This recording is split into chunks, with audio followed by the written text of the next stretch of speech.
안녕하세요. 오늘도 사연살롱을 찾아주셔서 감사합니다. 저는 이혼한 지 딱 2년 된 돌싱 여자예요. 나이는 30대 후반이고 올해 초등학교에 들어가는 딸이 하나 있어요. 예전에는 인천에서 살았는데 지금은 부모님이 계시는 춘천집에서 지내며 친정 부모님과 퓨전 한식 레스토랑을 준비하고 있어요. 저도 이혼을 한 사람이지만 저처럼 이혼을 한 지인들을 보면 말은 성격 차이라고 하지만 실상은 경제적인 어려움 때문에 서로 부딪히다 헤어지는 경우가 많더라고요. 사실 저도 그랬어요. 하지만 단언컨대 남편이 돈을 못 벌어서 이혼을 결심한 건 아니었는데요. 제 전 남편은 인성이라고는 키우는 반려견만도 못하는 쓰레기 중에 쓰레기였거든요. 하지만 저를 잘 모르는 사람들은 남편의 사업이 힘들어져서 제가 이혼을 했다고 생각하는지 자기들 마음대로 제 이혼 사유를 만들어냈는데 나중엔 제가 돈 때문에 이혼한 걸로 얘기가 돌기 시작하더군요. 당연히 억울했죠. 저는 오히려 반대로 부부가 살면서 경제적인 어려움을 겪을 수 있다고 생각하는 사람이거든요. 사람이 결혼해서 아이 낳고 사는데 맨날 풍족하길 바라는 게 더 욕심 아닌가요? 그 어려움을 부부가 잘 극복하고 서로 신뢰하며 그렇게 함께 사는 게 진정한 부부라고 생각하는 사람이 바로 저인데 그 쓰레기는 그럴 위인이 못 됐고 그게 제 이혼의 진정한 이유인데 사람들은 진실에는 영 관심이 없더군요. 인생을 저보다 더 많이 산 어르신들도 마찬가지였어요. 저 감나무집 딸내미 결국 남편 사업 안 돼서 이혼했다며? 그래, 그 사위 도와준다고 갖고 있던 논이랑 밭도 다 팔았는데 딸 때문에 저 집 양반들도 큰일이지. 이젠 돈 나올 구멍도 없는 거잖아. 왜? 아들도 있고 얼마 전에 밭도 다시 샀잖아. 거기서 농사 지은 걸로 저 딸이 지 엄마랑 시내에 뭐 한다고 하던데. 그런데 저 집 사위는 왜 망한 거야? 몰라. 요즘 다 어렵다는데 어려웠나 보지. 그래도 그렇지. 어째 남편 망했다고 홀랑 이혼이나 하고 저 집 딸도 너무한다. 모르는 소리 하네. 자기 딸 같으면 망한 남편이랑 살라고 할 거야? 고생길이 훤한데? 그래도 남편이 돈 못 번다고 이혼을 해? 바람이라도 났음 몰라. 또 모르지. 이제 그 얘기는 그만해. 어차피 우리랑은 상관없잖아. 에휴, 그냥 이웃으로 닦여서 그렇지. 저희 부모님이 사는 동네라고 말하기도 그런 작은 마을이었어요.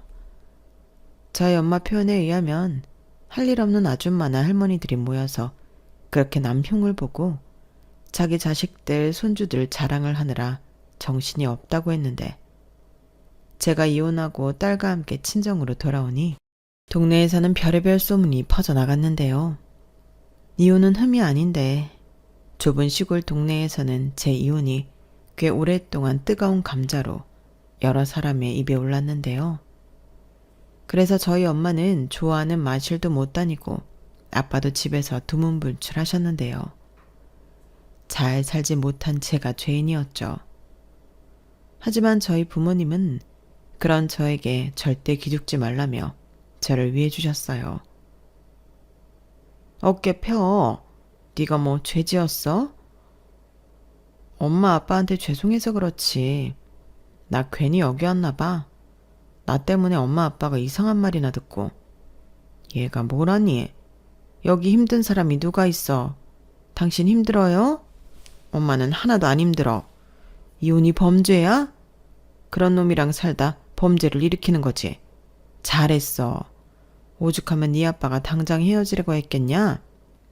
그건 그렇지만 내가 진짜 열받는 게 뭔 줄 아니? 동네에 도는 소문이 영 틀린 말은 아니라는 거야. 완전 헛소문이면 이놈의 옆에 가서 확 뒤집어 놓겠는데 다는 틀린 말도 아니라서 그걸 못해. 그래서 짜증나. 에휴, 천하에 빌어먹을 나쁜 놈. 당신도 그만해. 이미 지나간 일인데 뭐하러 자꾸 생각해서 골머리를 앓아. 누가 들으면 자네가 이혼한 줄 알겠네. 정은아, 우리 이제 그놈 깨끗하게 잊어버리고 우리 식구 재미나게 살자. 아빠가 너 하고 싶은 거 다 지원해줄게. 저희 아빠는 행여 제가 이혼과 사람들의 수군거림에 상처라도 받았을까 저렇게 뭐든 다 해주겠노라고 말씀하셨어요. 뭐 이쁜 딸이라고. 그래서 결심했죠. 속 썩인 만큼 몇 배로 효도하는 자식이 되겠다고요. 저는 남편과 궁합도 보지 않는다는 4살 차이였어요. 친구의 오빠 소개로 남편을 처음 만났는데 그때 남편은 그저 평범한 직장인 그 이상도 이하도 아니었죠. 그래도 사람 자체는 유머 감각도 있고 적당히 잘 리드하는 스타일이라 저는 싫지 않았어요. 남편 역시 제가 마음에 들어 저희는 몇 번의 만남 끝에 서로의 마음을 확인하고 교제를 시작하게 되었죠. 그리고 알게 됐어요. 남편이 사업을 엄청 하고 싶어 한다는 걸요. 하지만 그때는 결혼까지 생각하진 않았기 때문에 그저 남편의 꿈 같은 이야기를 그냥 들어줬었는데 연애 2년이 지났을까? 이젠 슬슬 결혼 생각도 있던 때였죠. 이 남자가 대뜸 회사를 그만뒀다고 하는 거예요. 솔직히 듣고 깜짝 놀랐네요. 회사를 그만뒀다고? 설마 진짜 사업이라도 하게? 내가 말했잖아. 하고 싶은 일 있다고. 그래도 그렇지. 다니고 있던 것도 나쁘지 않은데 나랑 상의라도 하지 그랬어. 왜? 자기는 내가 사업하는 거 싫어? 싫다기보다는 위험 요소가 많으니까 불안해서 그렇지. 자기 불안해? 난 자기 별말하지 않아서 찬성하는 줄 알았는데.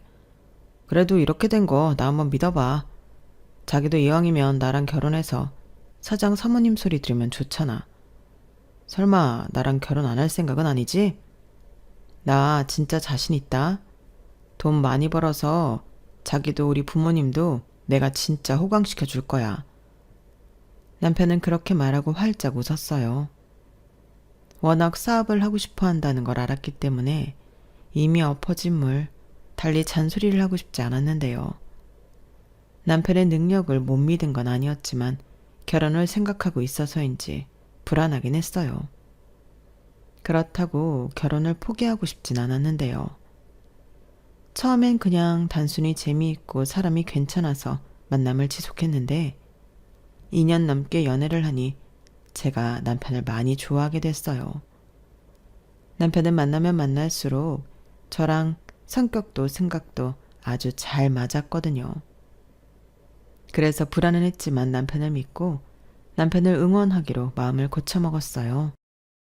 그리고 양가의 결혼 허락을 시작으로 본격적인 결혼 준비에 들어갔고 다행히 시부모님은 두 분 다 인자하고 지극히 상식적인 분이시라 결혼 시작부터 이혼하는 그 순간까지도 큰 트러블은 없었어요. 다만 형편이 좋지 못하셔서 결혼할 때 금전적인 도움은 주지 못하셨는데 저는 상관없었죠. 제가 당시 프렌치 레스토랑에서 매니저로 오랫동안 일을 해서 나름 연봉도 괜찮아 돈을 제법 모아놨거든요. 그리고 남편 퇴직금은 고스란히 남편 사업 자금으로 들어갔는데 신혼집은 나름 농사를 크게 짓던 친정에서 반을 보태주셔서 대출을 받긴 했어도 그렇게 부담은 되지 않게 집을 장만할 수 있었어요. 물론 명의는 앞으로 반은 남편과 제가 같이 갚아 나갈 거니 공동명의로 하기로 했고요. 솔직히 저는 남편의 사업이 잘 되길 우선적으로 바랬지만 그렇지 못하다고 해도 유일한 재산인 집만 건드리지 않는다면 나머지는 힘들더라도 제가 해결하면 된다고 쉽게 생각하는 부분이 많았어요. 그런데 아이가 태어나고 레스토랑 특성상 늦은 시간까지 일을 해야 했던 저는 결국 일을 그만둘 수밖에 없었는데요. 다행히 그때는 남편의 사업이 그럭저럭 자리가 잡혀 안정적일 때라 남편의 적극적인 권유로 제가 육아와 살림을 하기로 했어요. 자기야, 돈은 내가 열심히 많이 벌게. 자기는 집에서 편하게 살림하면서 우리 하영이 돌봐. 그동안 자기 일하느라 고생 많았잖아. 뭘 모르나 본데 집에서 살림하고 육아하는 게 밖에서 일하는 것보다 훨씬 힘들거든. 아, 그런가? 그래도 지금은 일도 하고 다른 것도 자기가 다 했잖아. 나도 마음은 돕고 싶지만 시간이 없고. 그럼 그 셋 중에 하나만 빠져도 자기가 좀 편하지 않을까? 참, 말은 잘하죠. 저는 그때까지, 아니, 그 후로 꽤 오랫동안은 능력 있는 남편 만나서 내가 결혼은 잘했지 라고 나름 생각하며 살았어요. 딱히 집안일을 싫어하는 성격도 아니었고 무엇보다 딸아이를 옆에서 24시간 돌볼 수 있다는 게 힘은 들어도 행복했어요. 그런데 그렇게 계속 잘 되기만 할 것 같았던 남편의 사업도 딸아이가 4살이 되고부터는 고비를 여러 번 겪게 되었고 전체적인 경제 불황으로 남편의 회사는 조금씩 위기에 봉착했어요. 하지만 남편의 패기만큼은 변하지 않았죠. 자기야, 요즘 회사가 많이 어려워. 내년에 하영이 유치원 보내야 하는데 자기 너무 힘들면 그냥 다니는 어린이집 계속 보낼까? 무슨 소리야. 내가 아무리 어려워도 딸 유치원비를 못 내겠어? 요즘 안 힘든 회사가 없다는 것 같던데. 그런 거에 비하면 우리 회사는 잘 버티고 있는 거야. 걱정하지 마. 그리고 미안한데 이번 달도 생활비는 좀 어려울 것 같은데 자기 괜찮아? 괜찮아. 퇴직금 받은 거 아직 조금 남았어. 대신 다시 회사 잘 되면 채워줘야 한다. 당연하지. 조금만 기다려봐. 잘 버틴 만큼 보상 받는 날 금방 올 거니까. 전화위복이란 말도 있잖아. 저는 힘들어도 씩씩하게 힘을 내는 남편을 믿고 응원했어요. 남편은 자동차 부품을 생산하는 회사를 운영하고 있었는데 그래도 꾸준히 거래하는 거래처들이 있어서 이 고비만 잘 넘기면 다시 괜찮아질 거라고 생각했죠. 하지만 생각보다 경기 불황은 금방 풀릴 기미가 보이지 않았고 작은 회사들이 줄줄이 도산하면서 남편 사업에도 지장을 주기 시작해 급기야 직원들 월급도 줄 수도 없는 최악의 상황이 되었어요. 제 퇴직금은 남편이 계속 생활비를 가져오지 못했기 때문에 오래전에 씨가 말라버렸고요. 그래도 어찌어찌 생활은 해보겠다고 아이한테 들어가는 돈 빼고는 거의 쓰지 않다시피 하면서 살았는데 한 번은 남편이 결혼하고 처음으로 저에게 돈 얘기를 하더군요. 제가 돈 달라는 말을 하지 않으니 제 퇴직금이 남았다고 착각한 모양이었어요. 돈? 내가 돈이 어딨어. 자기 힘든 것 같아서 돈 얘기 안 하려고 하영이 어린이집 가면 부업도 하고 안 쓰는 건 중고거래도 해서 겨우겨우 버티고 있는 거지. 아씨, 그럼 어떡하지? 받을 돈도 못 받고 있어서 대금 결제도 못하고 이번 달은 직원들 월급도 못 주게 생겼어. 자기야, 자기 힘들 때 이런 말해서 미안한데 우리 집 대출금도 밀렸다. 이번에도 밀리면 진짜 큰일인데 대출이라도 받아야 하나? 남편은 제 말에 아무런 말도 하지 못했어요. 그동안의 패기는 어디로 갔는지 얼굴엔 잔뜩 인상만 구겨져 있었는데 그러면서 한다는 말이 돈이 없으니 주문을 받아도 제품을 만들 수가 없다며 이대로는 부도가 날 것 같다고 하더군요. 당장 필요한 자금은 직원들 월급 포함 5억이라고 했어요. 그렇게 큰 돈을 아는 사람에게 빌릴 수도 없고 저는 어쩔 수 없이 은행에 대출을 받아야 하는 게 아니냐며 남편에게 말했는데요. 남편은 이미 저에게 말도 하지 않고 은행에 빌릴 수 있는 만큼의 돈은 이미 땡겨 썼다며 저에게 짜증을 냈어요. 그날 이후 저의 결혼 생활은 예전과 비교할 수 없을 만큼 살벌해졌고 돈 때문에 힘든 사람이 집에 와서 웃고 있을 리 만무하기에 저도 저대로 스트레스 받아가며 힘든 시간을 보내고 있었는데요. 한 번은 하다 잔뜩 술에 취한 남편이 이런 식으로 신세한탄을 했어요. 에휴, 누군 날 때부터 금수저라. 회사 힘들다고 집에서 지원도 해주는데 나는 뭐야. 거기에 처가가 이럴 때 떡 하고 도움을 주는 것도 아니고 돈 나올 구멍은 다 막히고 직원들 월급 언제 주냐고 성하고 내가 뭘 그렇게 잘못했어. 나도 억울하다고. 나도 피해자라고. 왜 거기서 처가 얘기가 나오는지 저는 처음으로 남편이 한심해 보였어요. 그리고 남편은 그런 태도가 은근 저에게 돈 좀 구해오라는 듯 압박하는 것 같았는데요. 제가 못 들은 척하고 있으니 답답했는지 저를 붙잡고 이렇게 말했어요. 하영엄마, 나 진짜 너무 힘들다. 근데 이 고비만 넘어가면 진짜 큰 돈 벌 수 있거든. 지금 돈이 없어서 물건을 못 만들지 물건만 만들면 완전 독점이야. 지금 여기저기 힘들어서 주문 받아놓고 생산을 못해서 제품 가격이 완전 뛰었는데 자기야, 나 한 번만 도와줘. 내가 무슨 능력이 있어. 나도 그럴 돈 있으면 진작에 줬다. 그러게 은행에는 도대체 얼마를 빌려서 못 갚아서 대출이 다 막혔어? 급한 불 끈다고 돌려막기 했지. 지금도 신용 불량될까봐 겨우 이자만 내고 있는걸. 그러지 말고 장인어른한테 부탁드리면 안 될까?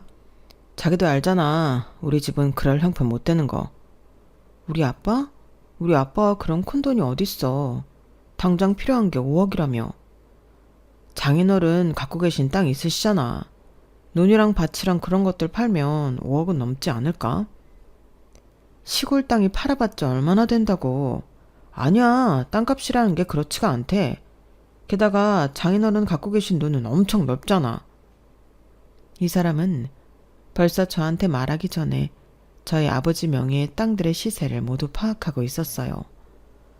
처음엔 기가 막혔어요. 오죽 힘들면 그런 생각까지 했을까.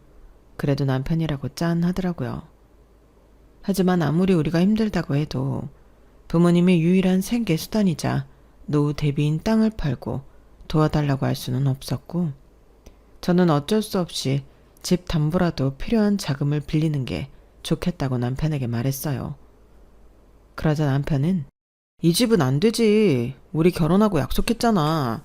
아무리 힘들어도 이 집만큼은 건드리지 말자고. 그러지 말고 자기가 한번 말씀 좀 드려봐. 내가 이자까지 쳐서 잘 갚을게. 자기야, 자기 힘든 건 나도 너무 잘 알아. 근데 그렇다고 집에 그런 부탁은 드릴 수 없어. 알잖아. 그 논이랑 밭이랑 엄마 아빠 유일한 생계 수단인 거. 그거 다 팔아서 우리 도와주면 우리 부모님은 무슨 돈으로 살아? 그럼 어떡해. 당장 이번 달도 못 버티게 생겼는데 말이라도 해볼 수 있는 거잖아. 어떻게 매정하게 딱 잘라버리냐? 자기는 나랑 남이야? 이럴 줄 알았으면 그냥 자기 계속 일하라고 할걸. 그럼 자기 앞으로 대출이라도 나올 텐데. 남편이 땅이 꺼지게 한숨을 쉬었어요. 저라고 그걸 보는 게 속이 편할 리는 없었는데, 아무리 생각해도 부모님께 그런 부탁을 드릴 수는 없어서 남편에게 미안하지만 안 된다고 거절했어요. 당연히 남편은 서운하다 못해 저에게 화를 냈고, 그날 저녁 집을 나가 며칠 동안은 아예 집에 들어오지 않았는데요. 그러다 친정 오빠가 정말 오랜만에 연락이 왔어요. 저와 오빠는 8살 차이가 나는데, 그래서 말이 오빠지. 언제나 어릴 때부터 오빠는 저를 동생 이상으로 챙겨줬었죠. 오죽하면 동네에서 네가 낳았니? 아주 동생 없는 사람은 서러워서 못 살겠다 라는 말까지 들을 정도였어요. 오빠 오랜만이다. 잘 지내지? 새언니랑 은혁이도 잘 있고? 그래, 우리는 다 잘 있어. 근데 너희는 요즘 많이 힘드냐? 우리? 왜? 어제 네 남편이 나 찾아왔는데 못 들었어? 우리 그이가? 설마 오빠한테도 돈 빌려달라고 했어? 회사가 많이 힘들다며. 매제 얼굴이 아주 반쪽이더라. 힘든 건 맞는데 그냥 못 들은 걸로 해. 요즘 그 사람 눈에 보이는 거 없어. 지난번에는 우리 부모님이 땅이라도 팔아서 도움받고 싶다는 걸 내가 안 된다고 했거든. 아마 많이 서운했을 거야. 정 안 되면 집을 팔던 집 담보 대출을 받던 그렇게라도 할 거니까 오빠는 신경 쓰지 마. 새언니한테는 말하지 말고. 나도 솔직히 그러고 싶은데 매제 얼굴 보니까 영 마음이 그러네. 그래서 곰곰이 생각해 봤는데 오빠가 일단 엄마 아빠한테 말씀드려 볼게. 아니야, 하지 마. 오빠, 난 진짜 그거 싫어. 싫고 좋고 따질 때가 아니잖아. 너 계속 그러다 매제 회사 진짜로 부도나면 어쩌라고 그래? 그땐 집이고 뭐고 다 없어지는 거야. 그리고 그 서운함하고 원망은 또 어쩔 거고. 일단 급한 불은 꺼보자. 배자가 남이냐? 우리 가족인데. 참 희한하죠. 남편이 죽는 소리 할 때랑은 다르게 오빠가 그렇게 말하니 덜컥 겁이 났어요. 정말로 회사 집 모두 다 잃게 되고 부부가 사이까지 나빠져 결국 갈라서게 될까봐 그제야 두렵더라고요. 그래서 오빠가 하자는 대로 하기로 했고, 그제 주말에 오빠가 부모님께 내려가 자초지종을 말했는지 친정아빠가 저에게 전화를 하셨어요. 목소리는 그리 좋지 않았는데 저희 내외보고 말일에 맞춰 집으로 내려오라고 하셨어요. 아무래도 남편이 그토록 바라던 일이 벌어지는가 싶었죠. 남편 역시 눈치가 백단이라 기대에 부풀어 모처럼 얼굴이 폈는데 그 모습을 보고 있으니 제 마음은 거꾸로 꼭 불효를 하는 것 같아 무겁기만 했어요. 그리고 이윽고 말일이 되었고 남편과 저는 친정인 춘천으로 향했는데요. 친정엄마는 모처럼 보는 딸네 가족이라고 얼굴 가득 미소를 짓고 맞아주셨는데 저는 엄마 얼굴도 제대로 쳐다보지 못했어요. 아마도 아셨겠죠? 제 마음이 얼마나 죄송스러운지요. 저는 대학 다닐 때도 용돈은 필요 없다고 제가 벌었었어요. 그만큼 고생하시는 부모님에게 조금이라도 부담을 드리고 싶지 않았는데 이 속도 없는 인간은 아직 별 말씀도 하지 않으셨어요. 저희 부모님 앞에서 넙죽 절을 하며 감사하다고 김칫국부터 제대로 마시더군요. 김서방, 그럴 필요는 없고 여기 앉아보게. 정호한테 대충 이야기는 들었지만 나도 쉽게 내릴 수 있는 결정은 아니었어. 내 평생 가진 거라곤 그게 전부인데 그게 쉽겠나. 하지만 자네가 그렇게 힘들다고 하니 내 딸 생각해서 필요한 돈은 마련해 주겠네. 5억이라고 했어? 그럼 그 돈이면 회사는 괜찮은 거지? 네, 장인어른. 저 지금 당장 그 돈으로 이 고비만 넘기면 진짜 큰 돈 벌 수 있어요.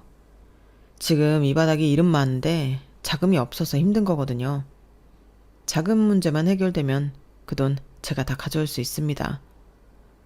내가 가장 우려하는 건 사실 회생 불가능한데 허튼 돈을 쓰는 거야. 그건 식구들 다 죽자는 건데 자네 말 들으니 그건 아닌 것 같군. 여보, 방에서 그것 좀 가져와. 내가 갖고 있던 논이랑 밭 다 팔았다. 다행히 사겠다는 임자가 빨리 나타나서 돈은 금방 마련할 수 있었어. 아빠, 죄송해요. 엄마 미안해. 그 땅들 엄마 아빠한테 얼마나 소중한지 너무 잘 아는데. 됐어. 어차피 너무 많고 넓어서 소작이라도 줘야 하나. 네 엄마랑 고민하던 중이었어. 엄마 아빠는 네가 잘 사는 게 더 중요해. 김서방, 얼굴이 진짜 말이 아니네. 오늘 여기서 밥 먹고 쉬엄쉬엄 가. 내가 자네 먹이려고 토종닭 잡았어. 감사합니다. 제가 도와주신 돈은 다달이 잘 갚을게요. 당연하지. 이제 우린 자네가 갚아주는 돈으로 생계 유지해야 해. 책임감을 갖고 갚아. 알겠나? 물론이죠. 이 고비 넘기고 다시 자금 사정 좋아지면 제일 먼저 장인어른 돈부터 갚을게요. 장인어른 정말 감사합니다. 장인어른이 저 살려주신 은인이세요. 앞으로 정은이랑 더 잘 살겠습니다. 그래, 그 마음 변하면 안 되네. 여보, 정우는 아직이야? 녀석 시간 맞춰 온다더니. 아빠는 어쩐 일인지 오빠를 기다리는 눈치였어요. 남편은 그러거나 말거나 돈을 해결했다는 생각에 신나 보였고 저는 그런 남편을 보고 또 심란해하는 아빠를 보고 복잡한 마음이 들었는데 그때였어요. 오빠가 친정집에 도착했고 남편 앞에 종이와 펜, 인주를 내밀더라고요. 형님, 이게 다 뭐예요? 매제, 기분 나쁘게 생각하지 말고 당연히 매제가 잘 갔겠지만 우리 부모님도 큰 결정을 내린 만큼 여기에 차용증 하나만 써줘. 지장도 찍어주고. 형님도 저 절대 기분 나쁘지 않습니다. 저를 살려주셨는데요. 당연히 쓰라는 대로 써야죠.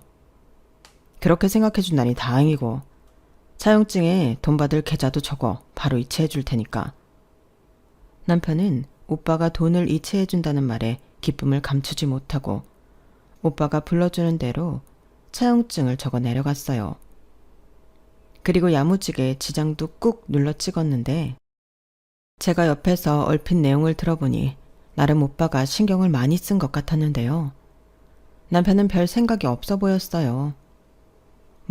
저는 당연히 남편이 저희 부모님 돈부터 갚을 거라고 믿었기에 거기에 딴지를 걸 마음도 없었죠. 오히려 남편이 그렇게 차용증을 쓰니 이제야 제 마음도 좀 가벼워지는 것 같았어요. 그리하여 남편은 저희 부모님의 도움으로 어려운 고비를 넘겼고 남편이 호언장담했듯 사업이 전보다 더 잘 되기 시작했는데요. 그러면서 발도 넓어지고 일도 많아지고 정신없이 바빠지기 시작했어요. 자금 사정도 좋아져서 나름 큰 돈을 집에 가져다 주었고 저도 그제야 숨통이 트이는 것 같았는데 어째 남편 얼굴 보기는 더욱 힘들어졌어요. 평일, 주말 구분 없이 남편이 정말 바빴거든요. 그래서 저는 평일 주말 할 것도 없이 24시간 매일 거의 독박 육아를 하는 신세였는데 전에 힘들었던 시간이 있었기에 저는 제가 좀 힘들어도 남편이 바쁜 게 더 낫다고 생각했어요. 그래서 남편이 일만 하다 몸이라도 축날까봐 보약도 지어서 먹였고 남편이 집에서 저녁이라도 먹는 날엔 음식에도 신경을 많이 썼어요. 그리고 당연히 집에 넉넉하게 생활비를 갖다 주는 만큼 친정에도 돈을 잘 갚아 나가고 있을 거라고 믿었어요. 다행히 친정 부모님은 갖고 있던 땅을 모두 팔았지만 마을에서 소작농 일을 하실 수 있게 됐다며 아주 일을 놓지 않으셨는데 소작은 처음이시라 무리를 하셨는지 일을 하시다 허리를 크게 삐끗하시게 되셨어요. 건강이나 체력만큼은 누구보다 자신 있어 하셨던 분이 저희 아빠셨는데 아무래도 나이는 무시할 수 없는 거였죠. 결국 병원에 입원까지 하게 된 아빠는 디스크 수술을 해야 한다는 진단을 받으셨고 그렇게 수술을 하게 되면서 일도 쉴 수밖에 없으셨는데요. 그나저나 네 아빠 저래서 일을 어떡하니? 요즘 한창 바쁠 땐데. 엄마도 참, 엄마는 이런 상황에 그런 생각을 해? 이제라도 다른 사람한테 넘겨. 이참에 그냥 쉬시지. 어떻게 그래. 맨날 하던 일인데. 싹 다 그만두고 안 하는 것도 이상하고 당장 공과금 내고 살아야 하는데 어떻게 일을 안 하냐? 그게 무슨 소리야? 왜 그런 걱정을 해? 하영이 아빠가 매달 돈 갖고 있는 거 아니야? 그거 한 달에 갚는 돈이 꽤 되는 것 같던데? 그게 있잖아. 네 아빠가 말하지 말라고 했는데 김서방이 처음엔 돈을 잘 보냈거든. 근데 또 자금이 어려운지 어떤 달은 반만 보내고 또 어떤 달은 아예 못 보내다 조금 보내고 그러더니 지금 또 3달 전부터는 아예 하나도 보내지 않더라고. 그래서 너한테 물어봐야 하나 했어. 저는 엄마의 말을 듣고 황당스럽다 못해 화가 났어요. 집에 가져오는 생활비나 자기가 하고 다니는 것 보면 자금 사정이 그렇게 나쁜 것 같지는 않은데 당연히 잘 갚고 있을 거라고 생각한 그 돈은 정작 갚고 있지 않았다는 것에 실망감과 배신감마저 들었죠. 사실 아무리 부부라고 해도 매달 우리 집에 돈 갚았냐고 물어보는 건 좀 아닌 것 같아서 남편을 믿었는데 제가 제대로 뒤통수를 맞은 기분이었어요. 그리고 자식으로서 제가 일일이 챙기지 못한 것에 대해 부모님에게 너무 죄송하더라고요. 들어보니 1년이 넘도록 갚은 돈이 빌린 돈에 비하면 너무나도 터무니없었고 저는 더는 손 놓고 있을 수 없다고 생각했어요. 그래서 그날 저녁 부글부글 끓는 마음을 눌러가며 남편의 퇴근을 기다렸고 자정이 넘어서야 집에 들어온 남편에게 최대한 이성적으로 말했는데요. 오늘 아빠 병원에 다녀왔는데 엄마가 걱정이 이만저만이 아니더라. 자기 매달 우리 집에 돈 갖고 있는 거 맞아? 에이씨, 지금 사람 녹초돼서 집에 들어온 거 안 보여? 어떻게 와이프란 여자가 힘들게 일하고 들어온 사람한테 그것부터 물어보냐? 말 돌리지 마. 나 지금 심각하니까. 7달 전부터는 아예 한 푼도 안 보내고 있다며. 어떻게 그럴 수 있어? 왜? 또 무슨 사정이라도 있는 거야? 그렇다고 말하기엔 자기 이번에 차도 새로 뽑고 공장 장비도 새 거로 바꾸고 돈을 너무 많이 쓰잖아. 다 필요해서 쓰는 거야. 그리고 내가 니네 집 돈 떼먹을까봐 걱정하는 거야? 지금 돈이 좀 물려있어서 그래. 그것만 해결하면 다시 잘 갚을 거니까 자기가 잘 말씀드려. 아니, 지금 병원비에 생활비까지 엄마가 걱정이 너무 많아. 그동안 밀린 거라도 해결해 드렸으면 좋겠어. 내가 설마 돈이 있는데 일부러 안 드렸겠냐? 말했잖아. 어려워서 못 드린 거라고. 자기는 어째 돈 문제만 생기면 나를 이렇게 서운하게 하냐? 내가 남편이 맞긴 해. 뭐라고? 아니, 사람이 살려줘서 감사하다고 넙죽 엎드릴 땐 언제고 왜 이렇게 뻔뻔해? 적어도 나한테는 힘들어서 못 드렸다고 말은 했어야지. 그럼 내가 생활비에서 조금이라도 드렸을 거 아니야. 아니, 우리 생활비를 왜 처가에 보내? 우리 하영이 이제 막 유치원 들어가서 돈 들어갈 일 많잖아. 다른 애들 다 하는데 우리 애만 쏙 빼? 애 엄마라는 사람이 왜 그렇게 생각이 없냐? 자기 계속 이러면 나 앞으로 돈 안 주고 카드 쓰라고 한다. 그리고 갚을 거야. 거의 다 해결했으니까 조금만 기다려. 지금 이 것만 해결하면 밀린 건 물론이고 빌린 돈의 절반은 해드릴 수 있어. 그러니까 자기가 중간에서 말 좀 잘해. 병원비는 우선 회사 카드로 해결하고. 저는 너무나도 뻔뻔한 남편의 태도에 어이가 없었어요. 하지만 기다리면 부모님에게 빌린 돈의 절반은 해드릴 수 있다는 말에 기다리기로 했고, 우선 급한 대로 갖고 있던 돈과 남편이 준 카드로 아빠의 병원비와 친정 생활비를 해결했는데요. 남편은 아무리 기다려도 차일피일 미루기만 할 뿐 돈을 갚을 생각을 하지 않았어요. 그리고 그 즈음부터 생활비도 카드로 해결하라며 현금이 없다는 말을 하기 시작했는데요. 솔직히 남편이 거짓말을 하는 것 같아 화가 났어요. 현금이 없다고? 지금 장난해? 그렇게 돈도 없는 사람이 왜 비싼 외제차를 뽑아?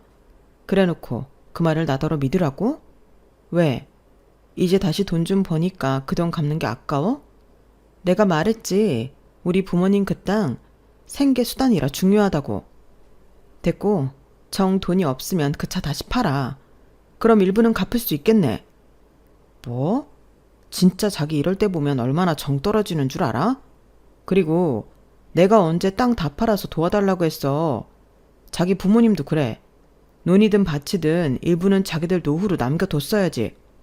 이제 와서 빌려준 돈 내놓으라고 하면 내가 도깨비 방망이가 있는 것도 아닌데 어떻게 주냐? 진짜 내가 요즘은 자기 때문에 집에 오는 게 짜증난다. 얼굴만 보면 돈. 너나 니네 집이나 아주 지긋지긋해. 알아? 뭐? 지긋지긋하다고? 그러게, 돈을 왜 우리 집에서 빌렸어? 애당초 그러지 않았으면 이런 일도 없잖아. 사람이 야비하게 화장실 들어갈 때랑 나올 때가 이렇게 다르냐? 나야말로 그런 당신 보면 오만정이 다 떨어져. 답답하네. 내가 있는데 안 주는 거야? 내가 아깝다고 그랬어. 없어서 못 주는 거라고 했잖아. 내가 지금 얼마나 힘든지 자기가 일기나 해? 해결해야 할 일이 산더미라 골머리가 아프다고. 그런데 왜 하필 지금 장인어른은 다치셔서 이런 문제를 만들어? 처음부터 별로였지만 진짜 자기네랑 나는 뭐가 안 맞아. 저는 남편의 막말에 화가 머리 끝까지 났어요. 아마 그날이 결혼하고 가장 크게 싸운 날이었는데요. 돈 문제로 싸운다는 게 진짜 너무 힘들더라고요. 남편은 남편대로 제가 친정만 생각한다며 서운하다고 하고, 저는 저대로 책임감 없는 남편 때문에 혼자 독박 육아한 것부터 시작해 친정 부모님까지 곤란하게 만들었다는 죄책감으로 서로 터질 게 터졌어요. 시작은 돈이었지만 꼬리에 꼬리를 물며 저희는 새벽 동이 틀 때까지 합의점을 찾지 못했고, 저는 그러면 그럴수록 남편에 대한 신뢰가 깨져 앞으로 함께 사는 것에 회의감이 밀려오더라고요. 왜 사람이 힘들 때 진짜 모습이 나온다고 하잖아요. 남편의 민낯은 제가 가장 싫어하는 그런 인간의 모습을 하고 있더라고요. 그런데요, 이 인간이요. 그날 저랑 싸우고 출근해서 가장 먼저 한 일이 뭐였는 줄 아세요? 저에게 생활비 대신 쓰라고 줬던 카드를 정지시키는 거였어요. 아침에 아이 먹일 우유가 없어서 편의점에 결제를 하는데 어찌나 얼굴이 화끈거리던지 집에 오는 길에 결국 서러워서 울컥하고 말았어요. 그리고 그동안 참고 살았던 날들이 머리를 스쳐 지나가는데 진짜 더는 이 인간이랑 살 수 없겠다는 생각이 들더군요. 다른 건 다 떠나서 생활비로 쓰라고 줘놓고 그 카드를 고의로 정지시켰다는 게 정말 용서가 되지 않았어요. 그래서 그날부터 남편을 봐도 투명인간 취급을 했고 남편은 자기가 한 일이 있으니 제가 그러든 말든 신경 쓰지 않았는데요. 어째 남편은 점점 더 삐뚤어지듯 집에도 잘 들어오지 않았고 집에 들어와도 핸드폰만 끼고 있었는데 누군가 전화나 메시지가 들어오면 수상할 정도로 의식하며 밖으로 나가는 게 제 심기를 건드렸어요. 그리고 그때부터 전 이혼을 염두하고 있었기에 이혼 사유에 해당하는 증거가 될 만한 것을 모으기 시작했고 그러는 와중에 정말 이상한 일이 벌어졌어요. 그때도 남편이 출장이라며 대충 말하고 3일 정도 집에 들어오지 않고 있을 때였는데 갑자기 모르는 사람들이 집에 찾아왔고 남편을 찾기 시작하는데 무슨 일인지는 몰라도 분명 제가 모르는 일이 벌어지고 있다는 걸 직감할 수 있었죠. 그래서 남편이 집에 돌아올 때 다짜고짜 물었어요. 그러자 남편은 저는 신경 쓸 필요 없다며 더 이상 아무 말도 하려 하지 않았고 어쩔 수 없이 제가 나서서 그 이유를 알기 위해 단서를 찾기 시작했는데요. 핸드폰 내역과 블랙박스를 뒤지고 있는데 보름쯤 지났을까요? 모르는 번호로 이상한 문자가 한 통 왔어요. 그리고 내심 설마 했던 일이 벌어졌죠. 남편은 회사 여직원과 내연관계를 맺고 있었던 거예요. 문자는 다른 여직원이 저에게 보낸 것 같았는데 내용은 대충 이런 거였죠. 사모님의 남편인 사장님이 회사 격리 여직원과 오래전부터 내연관계였다. 그런데 그 여자가 회사 돈을 갖고 잠적했고 현재 사장님이 그 여직원을 수소문해서 찾는 중인데 현재 여직원이 횡령한 돈 때문에 회사는 부도 직전이고 자기를 포함한 직원은 3달째 월급을 받지 못해 직원들이 고소를 준비하고 있다. 기가 막혔어요. 그러니까 돈이 없다는 남편의 말은 거짓말이 아니었어요. 하지만 그렇다고 자기가 바람을 피워 이 지경이 됐다는 말은 할 수 없었을 테니까 혼자 출장이다 뭐다 하며 꽁지 빠지게 지 내연녀를 찾고 있었다는 건데 정말 어이가 없더군요. 그리고 전 모든 진실을 확인해야 했죠. 그래서 문자가 온 번호로 전화를 걸었고 저는 한 여직원을 밖에서 따로 만났어요. 얼굴을 보니 남편 회사에 갔을 때 한두 번 본 얼굴이더군요. 저 김창원 씨 와이프예요. 안녕하세요 사모님.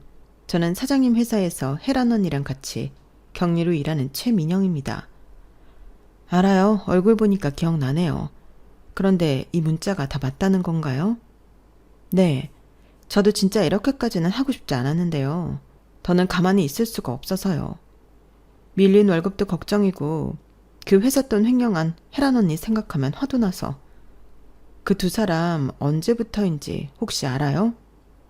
언제부터 시작인지는 정확하지 않지만 대놓고 둘이 붙어 다닌 건 좀 됐어요. 회사가 어려웠다가 풀리면서 시작된 것 같아요. 둘이 얼마나 가까웠냐면 사장님 개인 통장 비번이랑 공인인증 비번까지 그 언니가 다 알고 있더라고요. 우선은 제가 증거될 만한 건 모아서 가져왔는데 드려도 될까요? 지금 많이 충격받으셨죠? 죄송해요. 근데 저도 사모님밖에는 생각이 안 나서. 아니에요. 고마워요. 내가 해야 할 일을 대신해 준 거잖아요. 그리고 속은 내가 등신이죠. 남편이 바람 피우느라 바쁜 건 줄도 모르고 몸 상할까봐 보약이나 해먹인 내가 진짜 머저리 같네요. 괜찮으세요? 이런 말 주제넘지만 챙기실 수 있는 거 미리 다 챙기고 하루라도 빨리 이혼하세요. 저희 회사 당장 구돈할 정도는 아니지만 오래 못 버텨요. 저희도 밀린 월급이랑 퇴직금 못 받을까봐 손 쓰는 중이고요. 아마 혜란 언니 못 찾을 거예요. 얼마나 치밀하고 여운데요. 지금쯤 벌써 해외로 튀었을걸요? 전 그날 모든 것이 선명해졌어요. 이렇게 살 바에는 이혼하자라고 생각했는데 이젠 이혼하지 않으면 안 된다는 생각이 강하게 들었죠. 그래서 정말 싫지만 친정 오빠한테 이 문제를 상의했어요. 제 이혼도 이혼이지만 친정 부모님의 돈도 엮여 있으니 그건 그거대로 무슨 수를 쓰지 않으면 안 되는 문제였거든요. 오빠는 남편이 외도를 했다는 사실에 화가 많이 났는지 당장 이혼하라며 불같이 화를 냈죠. 그래서 그날 저녁 남편에게 외도 사실을 이미 다 알고 있다고 이혼 통보를 했어요. 그러자 남편은 더는 숨기는 것도 의미가 없다고 생각했는지 순순하게 그러자고 했는데 제가 이혼 결정처럼 친정 돈 문제도 깔끔하게 정리해달라고 하자 이 거지 같은 놈은 이번에도 돈이 없다며 이혼하는 김에 그것도 그냥 퉁치자고 말도 안 되는 개소리를 했어요. 그러면서 집은 선심이라도 쓰는 것처럼 저보고 가지라고 했는데 정말 어이가 없었죠. 아무래도 이 인간은 지가 돈 빌리면서 차용증을 썼다는 것도 까맣게 잊은 듯 했어요. 지금 장난해? 퉁을 치자고? 차용증 쓴 거 까먹었니? 그리고 이 집도 절반은 우리 친정에서 준 돈으로 구입한 거고 팔아서 정확하게 나눌 거니까 잡소리 집어치워. 저는 남편에게 전화를 걸어 쏘아 붙였어요. 그러자 남편은 한술 더 떠서는 별 거지 같은 말을 정성스럽게 하기 시작했는데요. 난 자기랑 이혼할 마음 솔직히 없어. 근데 자기가 이미 다 알아버렸고 자기가 이혼하자고 하니까 그러겠다고 하는 거야. 내 욕심만 채울 수 없으니까. 웃기고 있네. 그런 사람이 회사 여직원이랑 바람을 피우냐? 죽어가는 거 살려줬더니 일이나 열심히 할 것이지 딴 일을 열심히 해? 실수야. 남자들 한 번씩 그런 실수 하기도 해. 그리고 그냥 잡아서 나 다시 회사 살릴 거고. 그럼 우리 아무 문제 없어. 솔직히 나 자기랑 이혼하기 싫어. 너 지금 이게 전화인 걸 감사하게 생각해. 내 앞이면 너 나한테 맞아서 죽었어. 한 번씩 실수를 한다고? 그럼 나도 똑같이 그런 실수해도 되는 거지.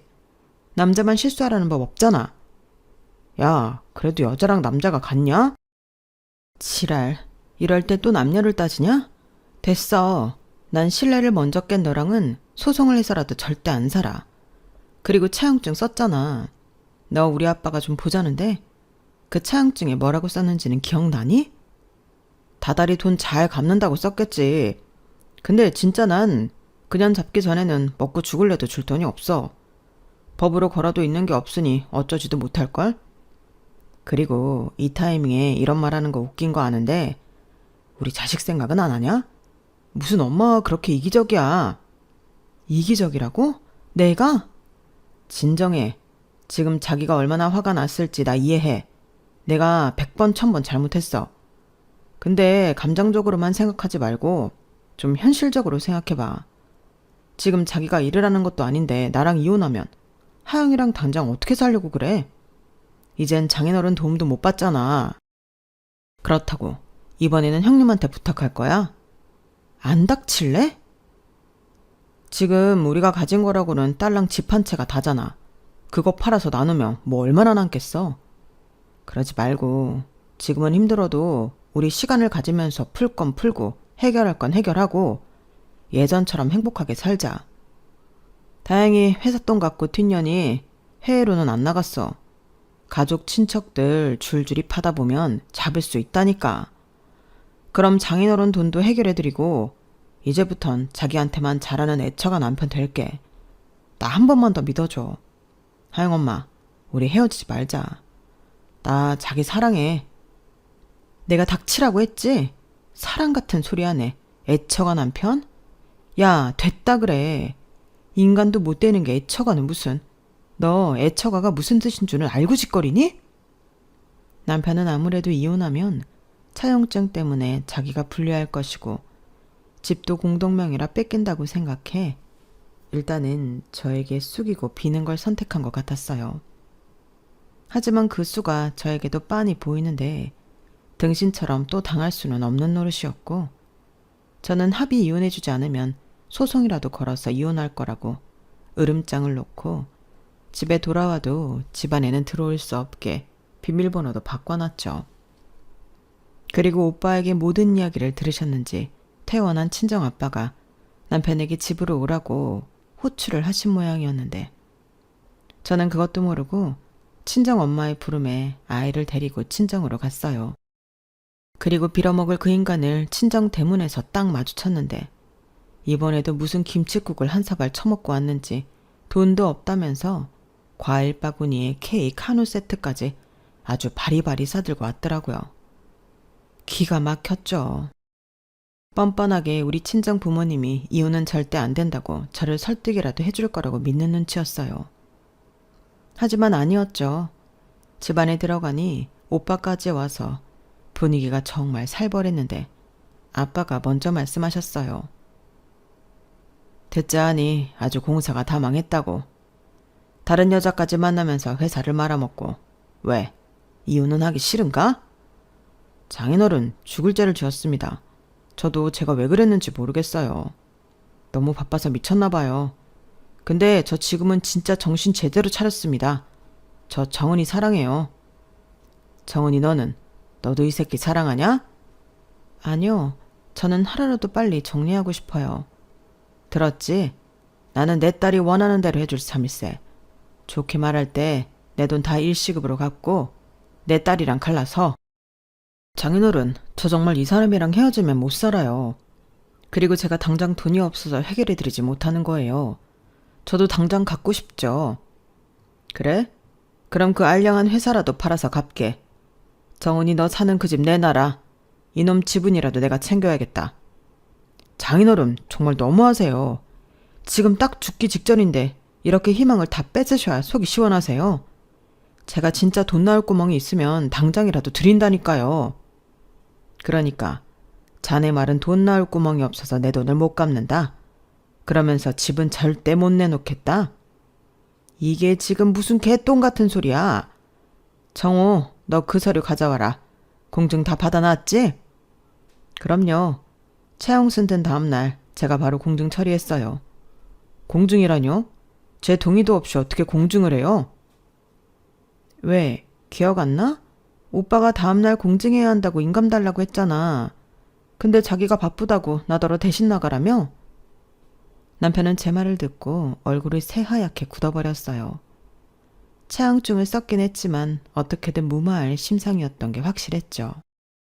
그리고 오빠에게 전달받은 차용증을 아빠가 남편 면상에 던지자 남편은 떨리는 손으로 차용증 내용을 꼼꼼하게 읽었어요. 그리고 손은 물론이고 동공까지 지진이 나면서 곧장 저희 아빠 앞에 엎드려 살려달라고 빌기 시작하는 거 있죠. 장인어른, 형님, 저 한 번만 살려주세요. 제가 악의적으로 돈을 안 갚으려고 했던 게 아니에요. 믿어주세요. 제가 돈 생기면 제일 먼저 갚겠습니다. 시끄럽네.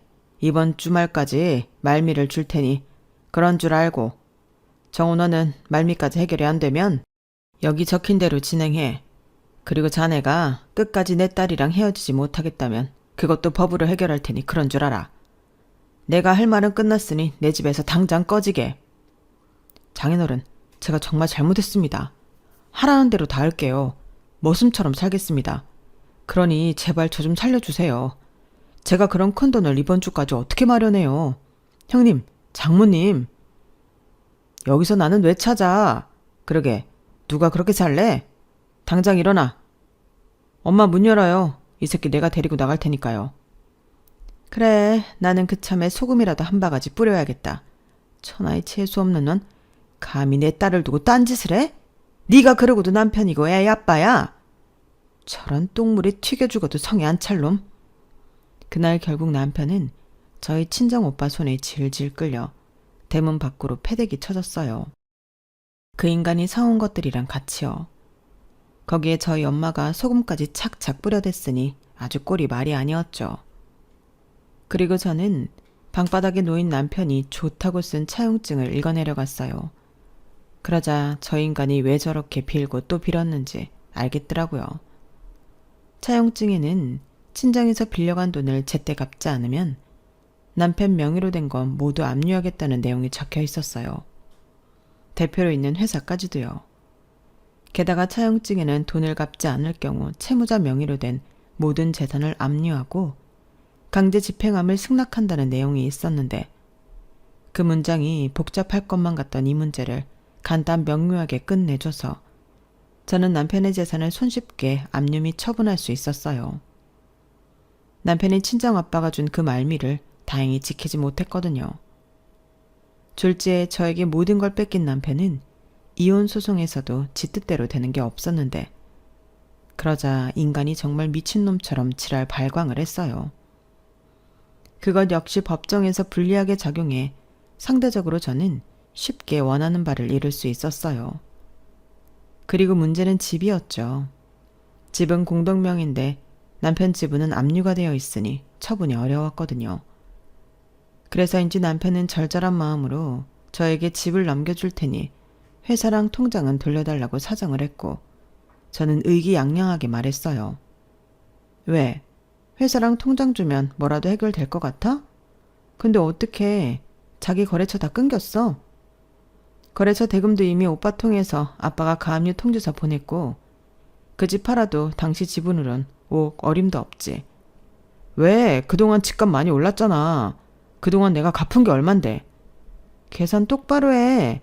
받은 게 얼마야? 사람이 어떻게 그러냐? 힘들 때 받은 건 다 잊어버리고 지가 손해보는 것만 그렇게 딱딱 계산을 하는데 그 계산이 맞긴 한 거야? 은혜를 원수로 갚아놓고 넌 뭐 손해보는 일 없을 줄 알았어? 회사 되찾고 싶으면 그 바람 피운 년을 잡든 어디서 돈을 구해오든 우리 부모님 돈 빨리 갚아. 아, 그리고 나도 상간녀 위자료 청구 소송 하라고 했는데 아마도 그년이 네 회사 돈으로 나한테 주지 않을까 싶다. 야, 너 원래 이렇게 독한 년이었냐? 뭘 이렇게 다 뺏어가? 그러니까 왜 가만히 있는 사람을 건드려? 나 속이고 바람 피울 때는 즐거웠지. 이런 날이 기다리고 있는 줄도 모르고 다 네가 자초한 일이야. 저는 남편에게 그렇게 최후의 통보를 하고 남편 앞에서 돌아섰어요. 솔직히 통쾌한 마음도 있었지만 한편으로는 씁쓸하기도 했죠. 돈도 돈이지만 저도 여자라 남편이 저를 배신하고 바람을 피웠다는 것에 분이 풀리지 않았어요. 마음 같아서는 제기도 못하게 사회적으로 매장시키고 싶은 심정이었죠. 그리고 며칠 뒤 시어머니에게서 연락이 왔어요. 아무래도 이혼하는 과정이라 따로 연락을 드려야 하나 고민하고 있었는데 딱히 남편이랑 이혼하는 마당에 뭐라고 해야 할지 몰라서 차일피일 미루고 있던 참이었어요.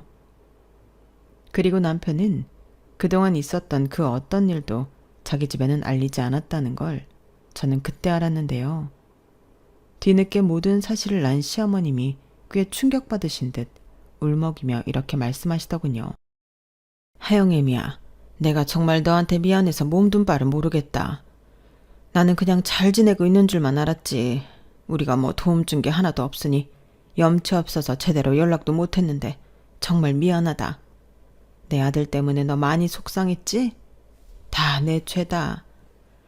내가 아들을 잘못 가르쳤어. 그놈이 너랑 이혼한다고 나한테 돈 좀 해달라고 하더구나. 나야 니들이 다시 잘 살 수만 있다면 뭔들 못하겠니? 사채든 뭐든 내가 다 할 테니까 아가, 네가 이번 한 번만 내 아들 봐주면 안 될까?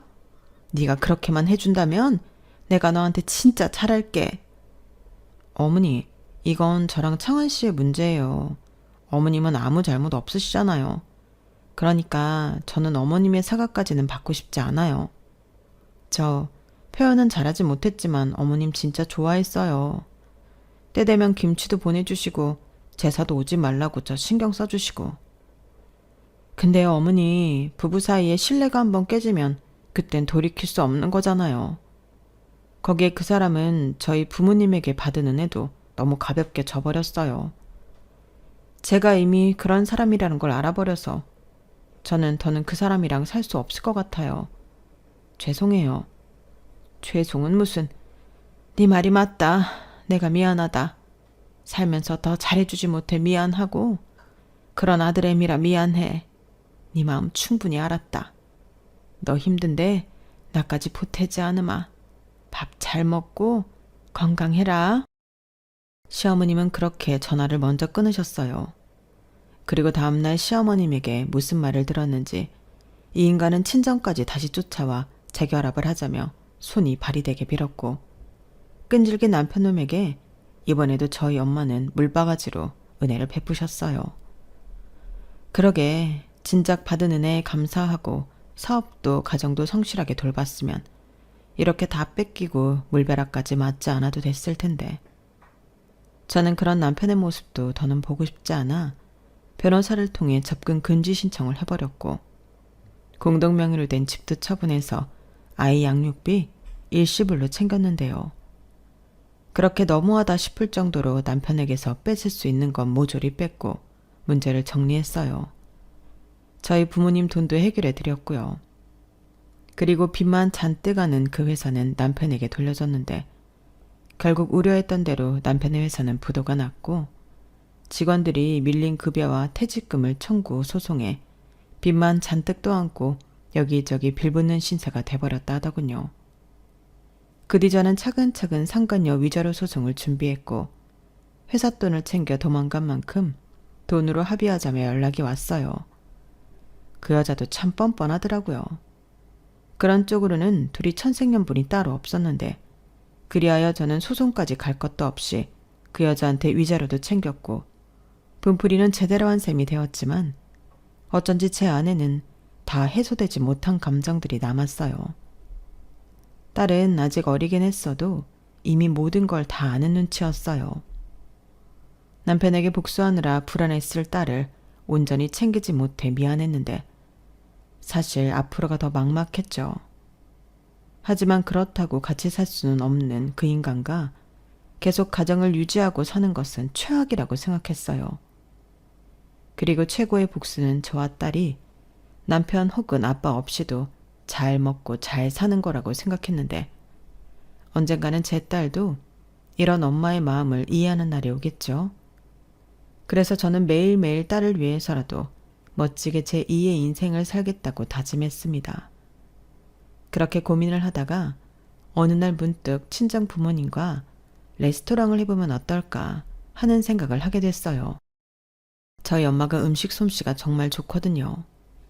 게다가 건강한 식재료를 조달받아 제철 음식으로 퓨전 한식을 만든다면 좋을 것 같아 저는 곧바로 부모님께 사업 제안을 드렸는데요. 저희 엄마는 처음엔 자기가 그걸 어떻게 하냐며 싫다고 거절하시다가 저와 아빠가 할 수 있다고 이참에 제대로 준비해서 훌륭한 셰프가 되어보자고 설득과 응원을 하니, 조리사 자격증도 한 번에 따시고 밤낮을 가리지 않고 음식 연구와 레시피 개발까지 아주 열정이 뜨거워요. 사실 엄마가 저 정도까지 열심히 할 줄은 몰랐거든요. 그래서 덕분에 오픈 날짜는 계속 미뤄지고 있는데 저는 괜찮습니다. 가족들과 함께 있으니 몸도 마음도 편하고 웃을 일이 많아 행복하거든요. 가끔 저희 딸이 이런 말을 해요. 전에는 엄마가 웃지 않고 화만 내서 무서웠는데 지금은 엄마가 매일 웃어서 자기가 행복하다고요. 그 말을 듣는데 얼마나 미안한지. 다행히 아빠와는 같이 있는 시간도 별로 없었고 추억이라고 할 만한 것이 없어 그런지 아빠가 보고 싶다는 말은 하지 않네요. 저는 매일 생각해요. 그래도 아이가 원하면 그때는 남편이 아닌 아이 아빠로 아이는 보여줘야 한다고요. 그것까지 제가 막을 수는 없는 거잖아요. 하지만 그런 날은 오지 않았으면 좋겠습니다. 저희 아빠는 다시 농가 밭을 사서 농사를 짓고 계세요. 전처럼 당신 혼자이므로 다 하진 못하지만 그래도 땅을 밟고 농작물을 키우는 일이 세상에서 가장 보람된 일이라고 하시는데요. 그렇게 키운 농작물은 저희 엄마 손에서 세상에서 가장 맛있는 음식으로 변해 누군가를 행복하게 할 예정입니다. 저는 그런 날이 하루빨리 오길 바라며 지금 이 순간에도 만반의 준비를 다 하고 있습니다. 다시 일을 한다고 생각하니 저도 가슴이 마구마구 뛰거든요. 저 잘할 수 있겠죠? 저희 딸에게 최선을 다하는 행복한 엄마의 모습을 꼭 보여주고 싶네요. 그럼 여러분, 지금까지 저의 긴 사연 들어주셔서 대단히 고맙습니다. 제 사연은 여기까지예요. 남에게 저의 이야기를 한다는 게 쉽지만은 않았는데 여러분의 응원을 받을 수 있다면 두고두고 희망이 될 것만 같습니다. 늘 건강하시고 행복한 날만 있으시길 진심으로 소망합니다. 감사합니다. 여러분, 사연 댓글에 응원과 현명한 조언 부탁드려요. 좋아요와 구독은 저에게 큰 힘이 됩니다. 오늘도 좋은 일 가득하세요.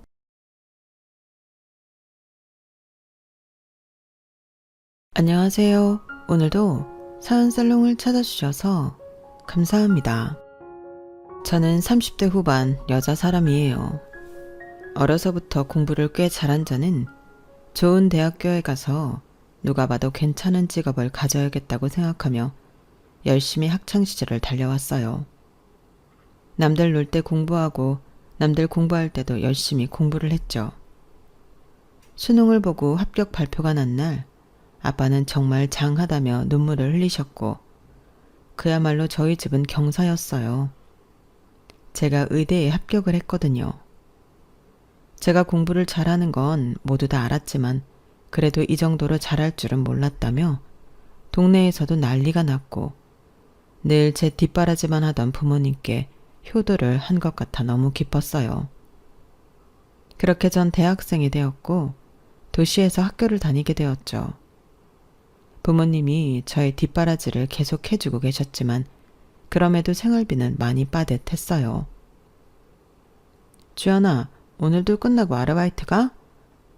너희들끼리 놀아. 장학금까지 타면서 뭘 그렇게 돈돈거려? 오늘은 우리랑 놀자. 생활비가 좀 많이 드냐? 고마워 생각해줘서 다음에 더 재밌게 놀자.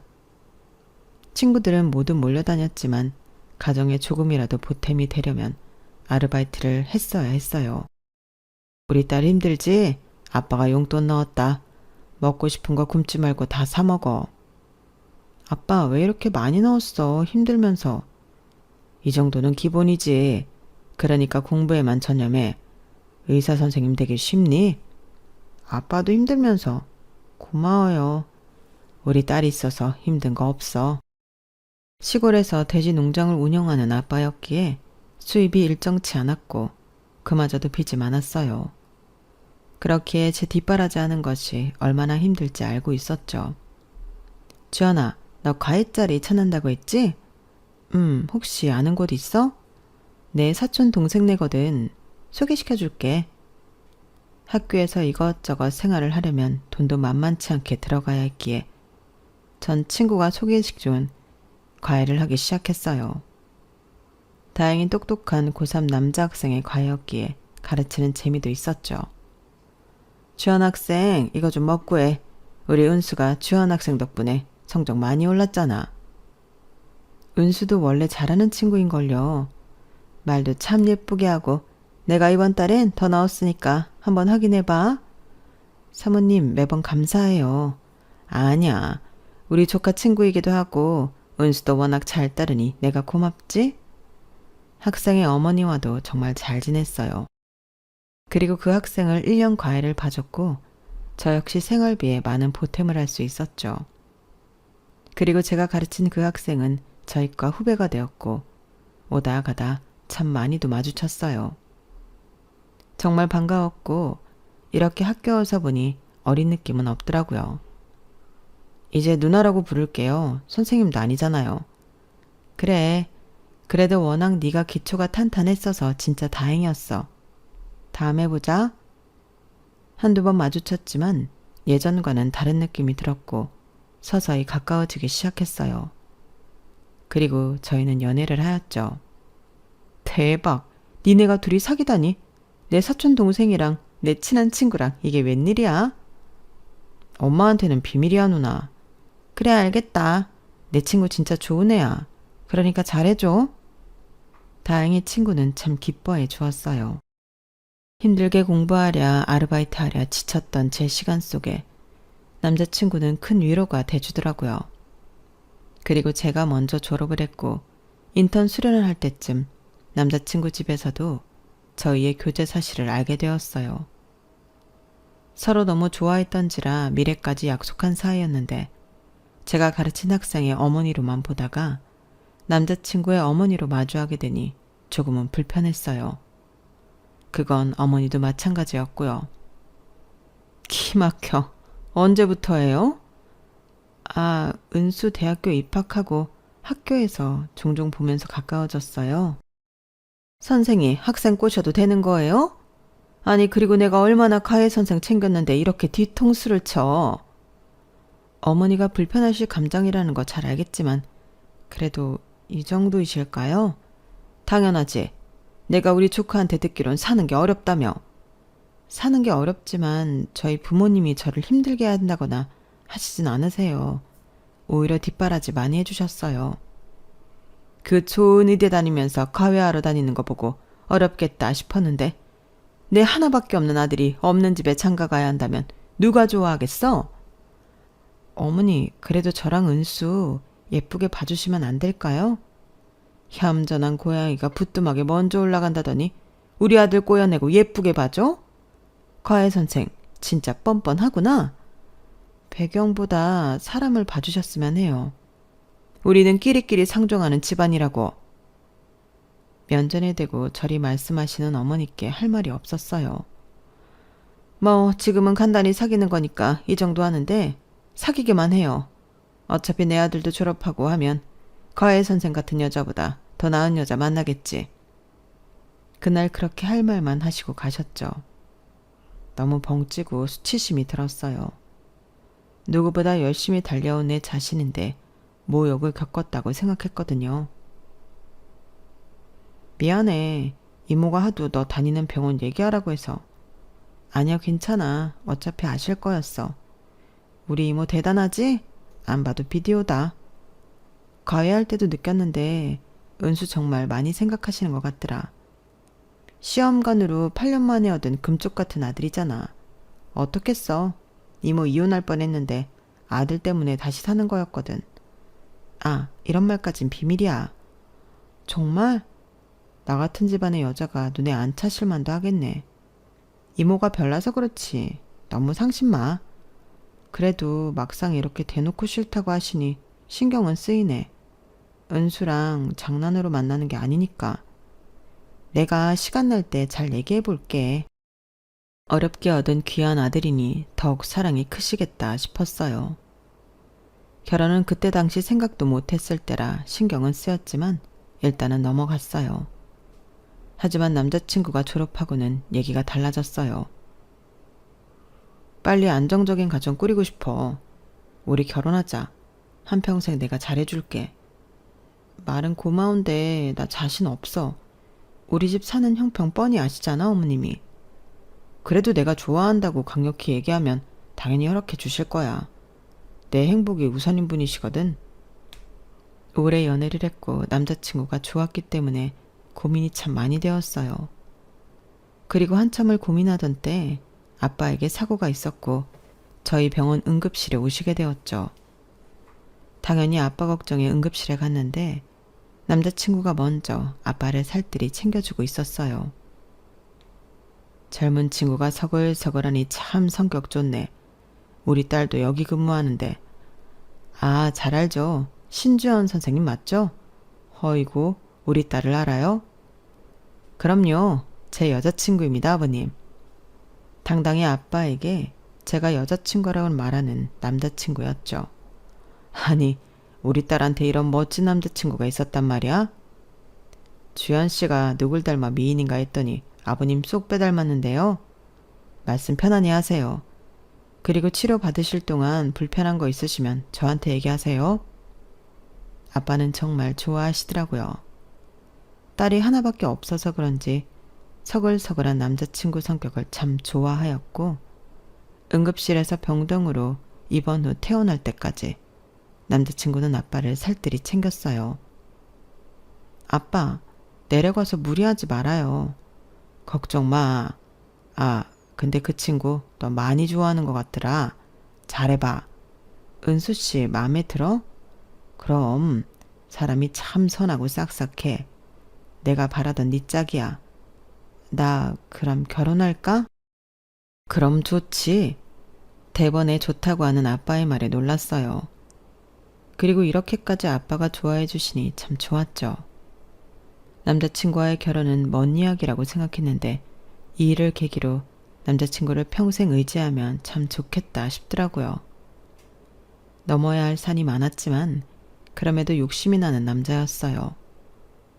한부모 가정으로 자라서 늘 안정적인 가정을 꿈꿔왔던 저에게 남자친구는 그런 가정을 꾸리고 살 수 있을 수 있게 노력해 줄 것 같았거든요. 하지만 저희가 결혼을 하겠다고 하자 애초에 연애도 못마땅하게 생각했던 남친의 어머니의 반대는 극심했어요. 결혼할 생각도 전혀 없을 것 같더니 지금에 와서 결혼을 해? 과외 선생, 나랑 지금 장난쳐? 엄마, 내가 좋아서 밀어붙인 거야. 시끄러워. 네가 뭣도 모르고 어린 나이에 저 선생을 만나서 그저 순진하게 넘어간 거지. 당장 헤어져요. 어머님, 저 잘할게요. 잘하긴 뭘 잘해. 우리 아들이 없는 집에 뭐 대릴사이라도 하라는 거야? 솔직히 나 모임만 가도 내 아들 탐내하는 사람들 굉장히 많아요. 알아요? 내가 좋다니까 엄마. 내가 행복하면 그만이잖아요. 한심한 것. 사랑이 언제까지 사랑이니? 너 쟤네 아빠 아프게라도 해봐. 네가 뭐 장남 노릇하려고 그래? 그럴 일 없습니다, 어머님. 누가 어머님이야? 조카한테 듣기로 호래비 밑에서 큰 데다 뭐 짐승 같은 거 키워서 먹고 산다는데 나 진짜 생각도 못 해본 사돈짜리거든? 그러니까 헤어져. 엄마, 진짜 이러실 거예요? 난 네 아빠랑 달라. 너 결혼하려고 하면 진짜 좋은 혼처짜리 줄 섰어. 제발 정신 차려 우리 아들. 좋은 혼처 필요 없다니까. 주현 씨만 옆에 있으면 된다고. 솔직히 공부 같은 거 하기 싫었을 때 주현 씨 때문에 억지로 한 거야. 뭐? 너 지금 엄마 앞에서 무슨 말이야? 엄마가 어려서부터 늘 공부했잖아. 얼마나 지겨웠는 줄 알아? 그래도 주현 씨 덕분에 여기까지 온 거라고. 처음으로 주현 씨 덕분에 공부에 재미가 들었거든. 그러니까 좋은 영향 주는 주현 씨 허락해줘요.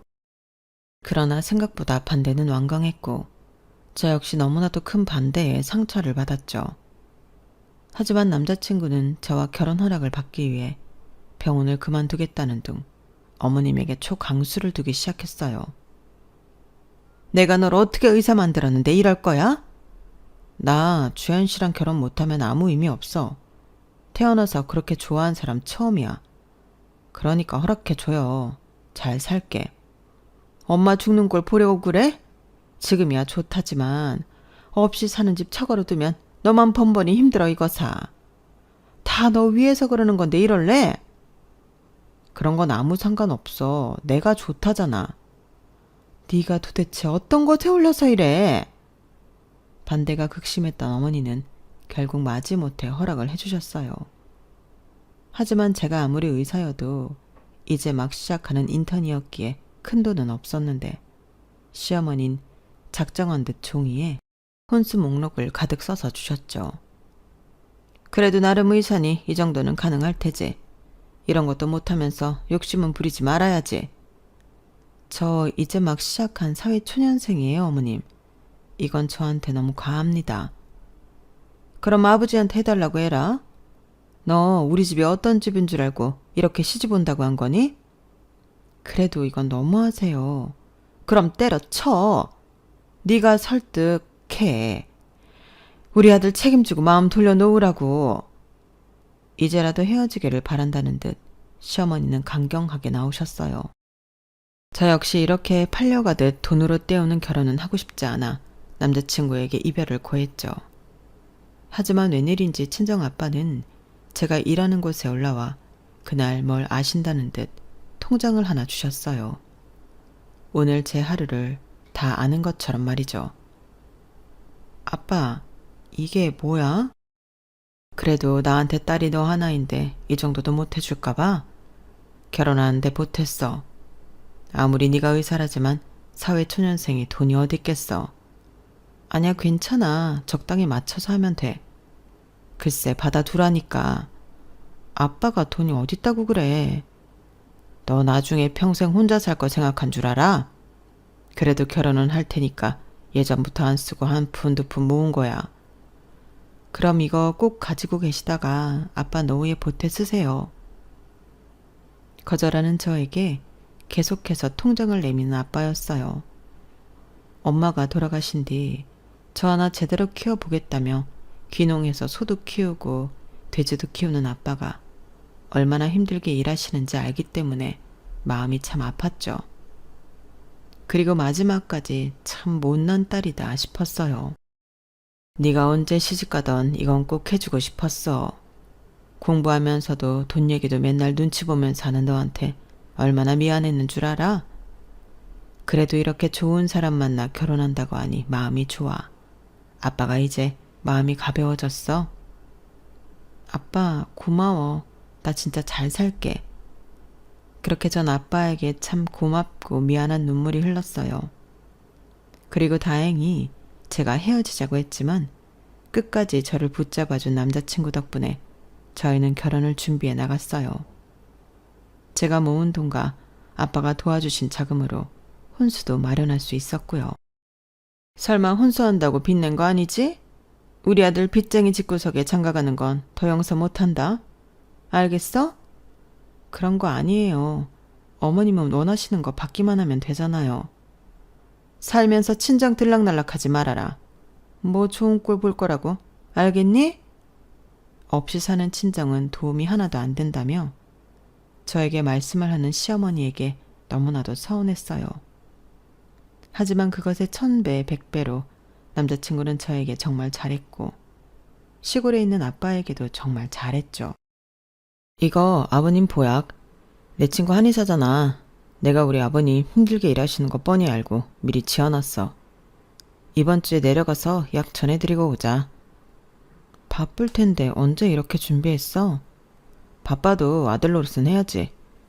이제 아버님한텐 내가 아들이니까. 말도 참 예쁘게 한다 진짜. 우리 엄마가 나쁘게 대해서 미안해. 나도 참 주연씨 볼 때마다 면목 없어. 솔직히 속상하지만 그래도 당신이 이렇게 해주니까 너무 고맙고 눈물 나. 내가 엄마가 아프게 한 만큼 더 잘할게. 시어머니 때문에 힘들다가도 남편이 저와 아빠에게 하는 행동을 보면 그 마음이 사르르 녹더라고요. 그리고 대망의 상견례 날이 되었어요. 사돈이 늦으시네. 차가 많이 밀리시나? 그러게 내가 전화 한번 해볼게 아빠. 저희 엄마가 원래 이렇게 늦는 분은 아니신데 죄송합니다. 그러게요. 사돈어른 뵐 면목이 없네요. 상견례장에 오시기 전 미용실에 들러 머리를 하고 오신다던 시어머니는 상견례 시간이 넘어서도 오시지 않았어요. 시어머니가 오시지 않자 시아버지와 남자친구는 어쩔 줄 몰라 하였죠. 그리고 저흰 예약한 시간이 다 되어 결국 그렇게 마무리를 하여야 했고 이 일이 있고 시어머니의 변명은 정말 황당 그 자체였어요. 아니 내가 머리를 하고 깜빡 잊어버렸지 뭐니. 아버지가 화 많이 나셨어? 얼마나 저희 집을 하찮게 보셨으면 정말 중요한 날 이렇게 잊어버리세요. 너 지금 나 가르치니? 내가 약속을 잊어버렸으면 잊어버린 줄 알아야지. 뭘 그렇게 따져. 너 결혼하기 싫어? 미안하단 얘기는 전혀 없이 막말을 하는 시어머니였어요. 우라통이 터지고 아빠까지 이런 무시를 당하는 것 같아 눈물이 터져나오려고 했지만 역시나 절 달래주는 건 남자친구 뿐이었고 그나마 시아버지도 미안해 하더군요. 다음에 아버지한테 편하신 날로 잡자고 전해드려라. 너무 죄송스럽네. 주연아, 너한테도 면목 없다. 아니에요, 아버님. 그렇게 두 번째 상견례를 잡혔고 겨우겨우 상견례를 했어요. 하지만 그날도 시어머니는 저희 아버지께 한 차례의 말도 붙이지 않았고 상 앞에서 계속 핸드폰만 보며 의무적으로 자리를 하고 있었죠. 저희 딸 부족하지 않게 키웠다고 키웠는데 많이 가르쳐 주세요. 경제적으로 부족하게 키우시군 부족하지 않다고 하시는 걸 어떻게 받아들여야 할지 모르겠네요. 여보, 말 조심해요. 사돈, 죄송합니다. 제 말이 틀렸나요? 솔직히 저희 집안 어디 가서 뒤처지지 않거든요. 주연이는 뭐 정말 땡 잡은 거죠. 인정하세요. 은숙은 정말 훌륭하게 키우신 건 인정하네요. 하지만 저희 딸이지만 인품이라면 인품, 머리로면 머리로 떨어지지 않거든요. 그저 못난 애비 만나서 형편이 좋지 않았으나 그래도 우리 딸은 훌륭하죠. 아빠의 자부심이 저였기 때문에 상해내장에서 그래도 아빠는 할 말을 하셨고 시어머니는 물만 벌컥벌컥 들이키시며 기분 나빠하는 티를 내셨어요. 그럼에도 저희는 결혼식장을 잡았고 그렇게 결혼을 했어요. 결혼하자마자 분가를 하였기 때문에 남편과 신혼생활을 하는 것에서는 큰 문제가 되지 않았죠. 오히려 타지 생활을 홀로 오래 하다가 남편과 가정을 꾸리니 정말 행복하더라고요. 예상하셨듯 문제는 시어머니였어요. 참나, 결혼했다고 장땡이라 이거냐? 너희 재산관리 따라하고 있지? 행여나 너 우리 아들 벌이에 관심 갖지 말어. 네? 그게 무슨 말씀이세요? 말 그대로야. 우리 아들이랑 평생 산다는 보장도 없는데 머리 아파질 수 있으니 돈 관리는 각자 하자고. 어머님, 저희가 이혼하길 바라세요? 저희 결혼한 지 이제 막 3개월이에요. 요샌 이혼이 흠이니? 막말로 나 모임 나가면 우리 며느리 뭐 하는 집안이냐고 다 물어봐. 알아? 근데 내가 얼굴을 들 수가 있어야지. 제가 처한 환경에서 저 정말 열심히 살아왔고 공부했어요. 그리고 남들이 우러러보는 직장까지 가졌는데 제가 그렇게 부족한 사람인가요? 사실 돈이야 있다가도 없고 없다가도 있는 게 돈인데 네가 그러니까 그렇게 사는 거다. 그게 무슨 말씀이세요? 부자가 망해도 3대는 먹고 산다는 말이 왜 그런 줄 아니? 그리고 돈 많은 집 여자애들 첼로나 미술 시키지 힘들게 공부 안 시켜. 알겠니? 너 같은 애들이 개천에서 욕나려고 애쓰는 거야. 생각보다 시어머니는 제가 가진 배경에 대한 막말을 자주 하셨어요. 남편의 과외 선생일 때는 몰랐던 모습이었죠. 하지만 힘든 시집살이에도 그저 저를 생각하는 남편과 시아버지를 생각하며 버티고 버텼던 나날이었어요. 그렇게 1년쯤 지나고 저 역시 시어머니에게 무뎌질 때쯤 아이를 가지게 되었죠. 아기 낳으면 시골에 못 가게 해라. 거기가 어디라고 데리고 다니려고 하니? 요즘 애들 그런 데 가면 아토피 걸려요. 오히려 시골이 건강하죠. 그리고 저희 아빠 집이 얼마나 깔끔한데요. 더러운 가축들 뒹구는 데를 데려가겠다는 거야? 아버지 보고 오시라고 해. 넌 꼭 내 말을 그렇게 들어야 되겠어? 아, 엄마, 그만 좀 해요. 우리가 알아서 해. 아기도 낳기 전에 시어머니는 역시나 친정에 다니지 말라며 말을 하셨죠.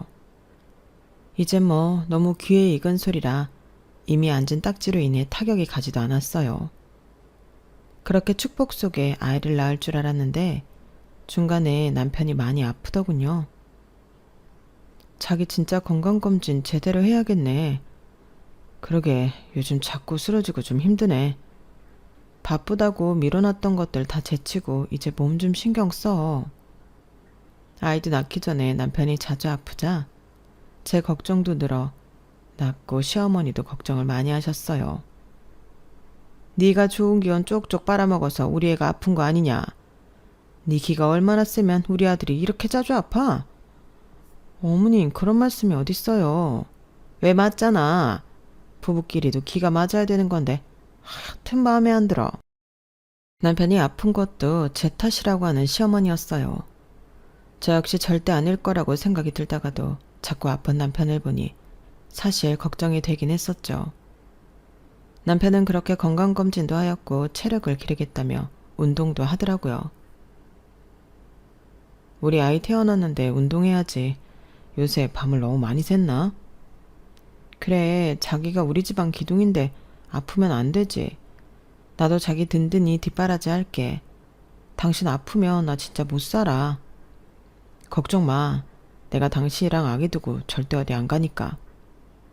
그렇게 남편은 건강관리에 힘썼어요. 다행히 검진 결과가 나쁘지 않아서 그저 체력 관리에만 잘 힘쓰면 되겠다 싶었죠. 그렇게 남편은 운동도 열심히 했고 저 역시 태교에만 전념하였네요. 시어머니는 저를 좋아하시진 않았지만 그래도 뱃속 아이는 늘 챙기셨어요. 우리 손주 남한테 뒤처지는 꼴은 못 본다. 알겠니? 너처럼 악착같이 키우지 말고 뭐든 부족함 없이 키워. 어머님, 요즘 애들 너무 어려운 걸 몰라서 조금은 부족하게 키워도 돼요. 왜 너처럼 키우려고 하니? 우리가 없이 사는 집이야? 아니, 그게 아니라 애들도 어느 정도 결핍이 있어야 한단 말이죠. 웃기지 마. 그건 너같이 못 살던 애들이나 해당되는 거지. 우리 손주가 왜 그렇게 사니? 해달라는 거 다 해줘라. 그러니까 너 애기 낳고 바로 복직해. 복직은 할 계획이지만 아기 어린이집 갈 때까지는 제가 볼 거예요. 아, 설아. 내가 좋은 시트 하나 붙여줄 테니까. 솔직히 없이 사는데 커가지고 네가 애한테 뭘 제대로 할 수 있겠어? 원래 많이 보고 자란 사람들이 애들한테 더 잘해주는 법이야. 넌 너 하는 일이나 해. 애 걱정은 말고. 어머니 너무하시네요. 매번 친정 무시하는 거 참았지만 이건 좀 아니지 않나요? 제가 없이 살았던 게 그리 큰 죄는 아니잖아요. 없는 건 죄야. 당당하게 말씀하시는 시어머니에게 대꾸할 힘도 잃었어요. 아이를 낳기도 전에 벌써부터 아이 키우는 교육관으로 부딪힐 생각을 하니 머리까지 지끈 아파오기 시작했죠. 그렇게 매번 실랑이를 해오다 전 출산날이 다 되어 아이를 낳았고 저희 아빠는 부랴부랴 올라오시며 제 걱정을 하셨어요. 친정엄마가 없어서 뭘 제대로 챙김 받지도 못할 텐데 우리 딸 안타까워서 어떡해? 아버님, 제가 있잖아요. 너무 염려 마세요. 제가 친정어머니 몫까지 제대로 챙길게요. 역시 자네밖에 없네. 내가 자네만 믿어. 진통을 너무 많이 해 힘이 다 빠져 병실에 누워있는데 병실 밖에서 이런 소리가 들리더라고요. 내심 남편의 말이 얼마나 흐뭇하고 고맙던지 그렇게 감동의 눈물을 흘리고 있는데 시어머니가 오신 것 같았고 문 밖에서 저희 아빠를 마주한 것 같았어요. 아유, 오셨습니까, 사돈? 축하드려요. 네, 멀리서도 오셨네요. 어련히 초대 안 할까봐 여기까지 오세요? 보는 눈도 많은데. 엄마, 무슨 말씀을 그렇게 하세요? 맞잖니? 나 여기 아는 의사도 있는데 사돈 오시며 행색이. 병실에 누워있는데 그런 말이 귓가를 때렸고 몸을 일으켜 세워 나가 따리자른 찰나였어요. 남편이 대신 참 많이 뭐라고 하였고 민망한 아빠는 허허 웃을 뿐이었죠. 그저 본인 일에는 늘 허허하는 아빠가 참 그때는 답답하더라고요. 어쨌든 사돈, 제가 말한 거 너무 섭섭하게 듣지 마세요. 그래도 격이 있는데 제가 못할 말한 건 아니잖아요? 엄마 제발요. 아버님 죄송합니다. 아니야, 저 주연이 얼굴만 보고 갈게요. 아빠의 대답에 눈물이 또르르 흘렀어요. 그래도 그 수모를 당하시고 저 그저 괜찮은지만 확인하면 된다는 아빠의 마음이 참 알 것 같더라고요. 엄마는 아니었지만 이 세상에서 엄마의 사랑보다도 더 많은 사랑을 준 아빠에게 아이를 낳고 보니 더더욱 죄송한 마음이 들었어요. 아유, 우리 딸 일어나 있었네. 이제 막 나가려던 참이었어, 아빠. 이제 온 거야? 그래. 어때? 많이 힘들지? 그래도 은수가 참 네 옆에 있어서 다행이야. 아빠가 못 해주는 것도 다 해주잖아. 그러게 아빠. 아이 낳고 보니까 알겠더라고. 늘 감사하고 죄송해요. 그저 예쁘게 살아. 그거면 돼. 아빠는 너 괜찮은 거 봤으니까 이제 가볼게. 한시름 덜었다. 아, 그리고 태어나면 은수 보고 말해서 좋은 뼈 사다가 고아 먹어. 알겠지? 아빠, 나 돈 있어. 알아. 우리 딸이 나보다 돈 많은 거. 그래도 아빠가 챙겨주고 싶어서 그래. 아빠는 제 몸보신에 당부를 하시고 떠나셨어요. 아무래도 시어머니의 말이 신경 쓰이셨는지 후다닥 내려가셨죠. 그 모습에 기분이 너무 나쁘고 시어머니가 원망스러웠어요. 뭐라고 하고 싶었지만 저를 보지도 않고 그저 신생아실에서 손주만 보시고 가신 시어머니였기에 따질 수도 없었죠. 남편은 그런 제 마음을 아는지 정말 몸둘 바를 모르더라고요. 다 들었지. 진짜 미안해. 엄마는 우리가 뭐 그리 대단하다고 자꾸 저러시는지. 아버님이 얼마나 대단하신 분인데. 당신이 매번 미안해할 필요 없어. 그래도 미안하지. 우리 엄만데. 나도 진짜 엄마 때문에 미치겠어. 자기야, 너무 미안해.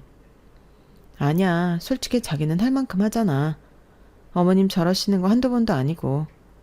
근데 정말 내 앞에서 한 번만 더 아빠 무시하면 나 못 참을 것 같아. 알지, 당신도 많이 참은 거. 내가 인정해. 다시 못 그러게 엄마한테 잘 얘기할게.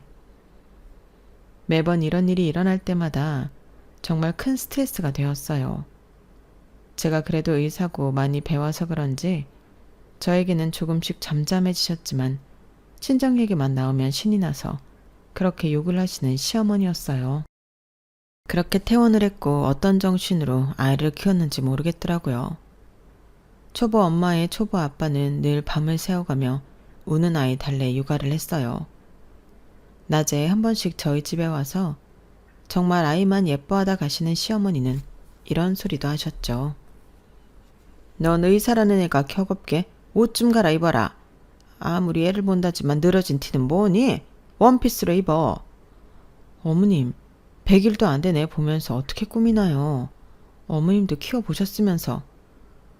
우리 엄마는 나 시터한테 맡겨서 잘 모를걸? 모르긴 내가 뭘 몰라. 맞잖아. 현실 육아가 얼마나 힘이 드는데 그런 말을 하세요. 주연이 충분히 지치고 힘드니까 엄마 그런 말 할 거면 얼른 가. 남편이 늘 제 편이었기에 그나마 나았어요. 그렇게 100일이 되었고 저흰 100일 잔치를 하기 위해 시댁과 친정 가족을 불렀죠. 절대 두 가족 같이 모시고 싶지 않았지만 아이를 키우다 보니 너무 힘들고 두 번은 하지 못할 것 같아 같이 진행하게 되었어요. 저희 집에 100일상을 차려놓고 가족들을 불렀는데 시어머니는 역시나 저희 아빠에겐 눈길도 주지 않은 채 오로지 손주만 바라보시더라고요. 저희 아빠가 손주를 한번 안아볼라 치면 절대 앉지 못하게 하면서 말이에요. 100일의 주사는 맞으셨어요? 아기가 얼마나 면역력이 약한데. 제가 정신없다고 마침 신경을 못 썼네요. 기본적인 게 100일의 주사인데 참나? 정말 무신경하시네요. 요즘이 옛날 시대인 줄 아세요? 엄마도 아닌 시어머님은 100일의 주사를 운운하며 아빠를 내치려고 했어요. 그만 좀 해요. 사돈, 죄송합니다. 그래도 손주는 안아보셔야죠. 아기 일이 보여요. 당신은 몰라서 그래. 사돈, 제가 너무한 겁니까? 아기들이 얼마나 연약한데. 어머님, 제 아기이고 제가 괜찮다는데 왜 그러세요? 얼른 이리 주세요. 아빠, 우리 아기 한번 봐봐. 아니다, 괜찮아. 이렇게 얼굴이라도 보면 됐지. 너 어렸을 때랑 똑같다. 그래도 안아보고 싶으셨잖아. 아빠는 애써 민망한 듯 웃어 보이셨어요.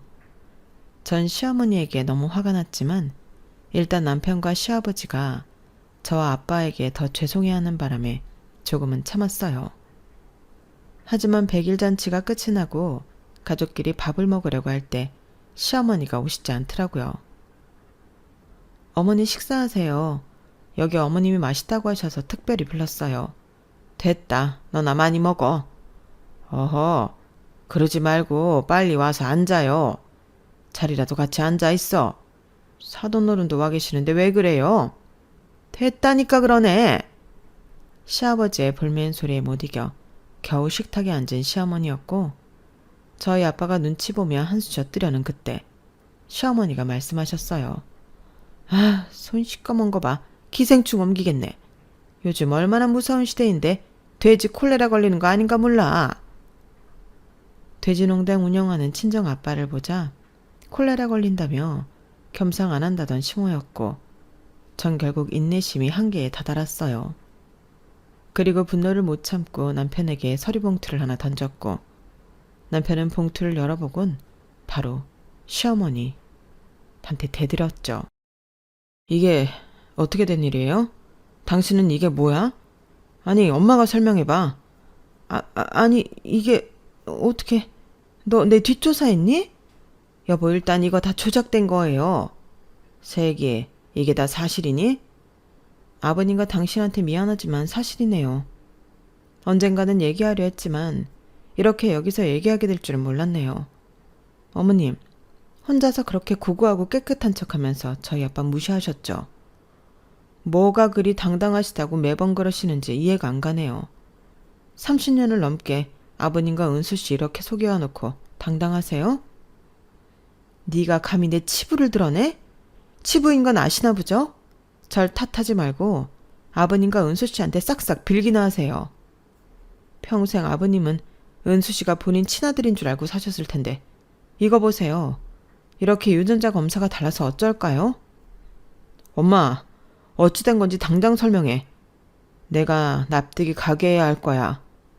은수야, 그게 달라지는 거 아무것도 없어.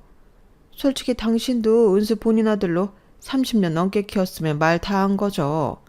이제 와서 친아들 아니라고 한들 내치실 건가요? 그리고 내가 당신 뒷바라지를 이렇게 했는데 한번 눈 감아줘요. 당신은 미안하다는 말 대신 참 뻔뻔해. 제가 던진 서류는 남편과 시아버지의 유전자 검사 결과지였어요.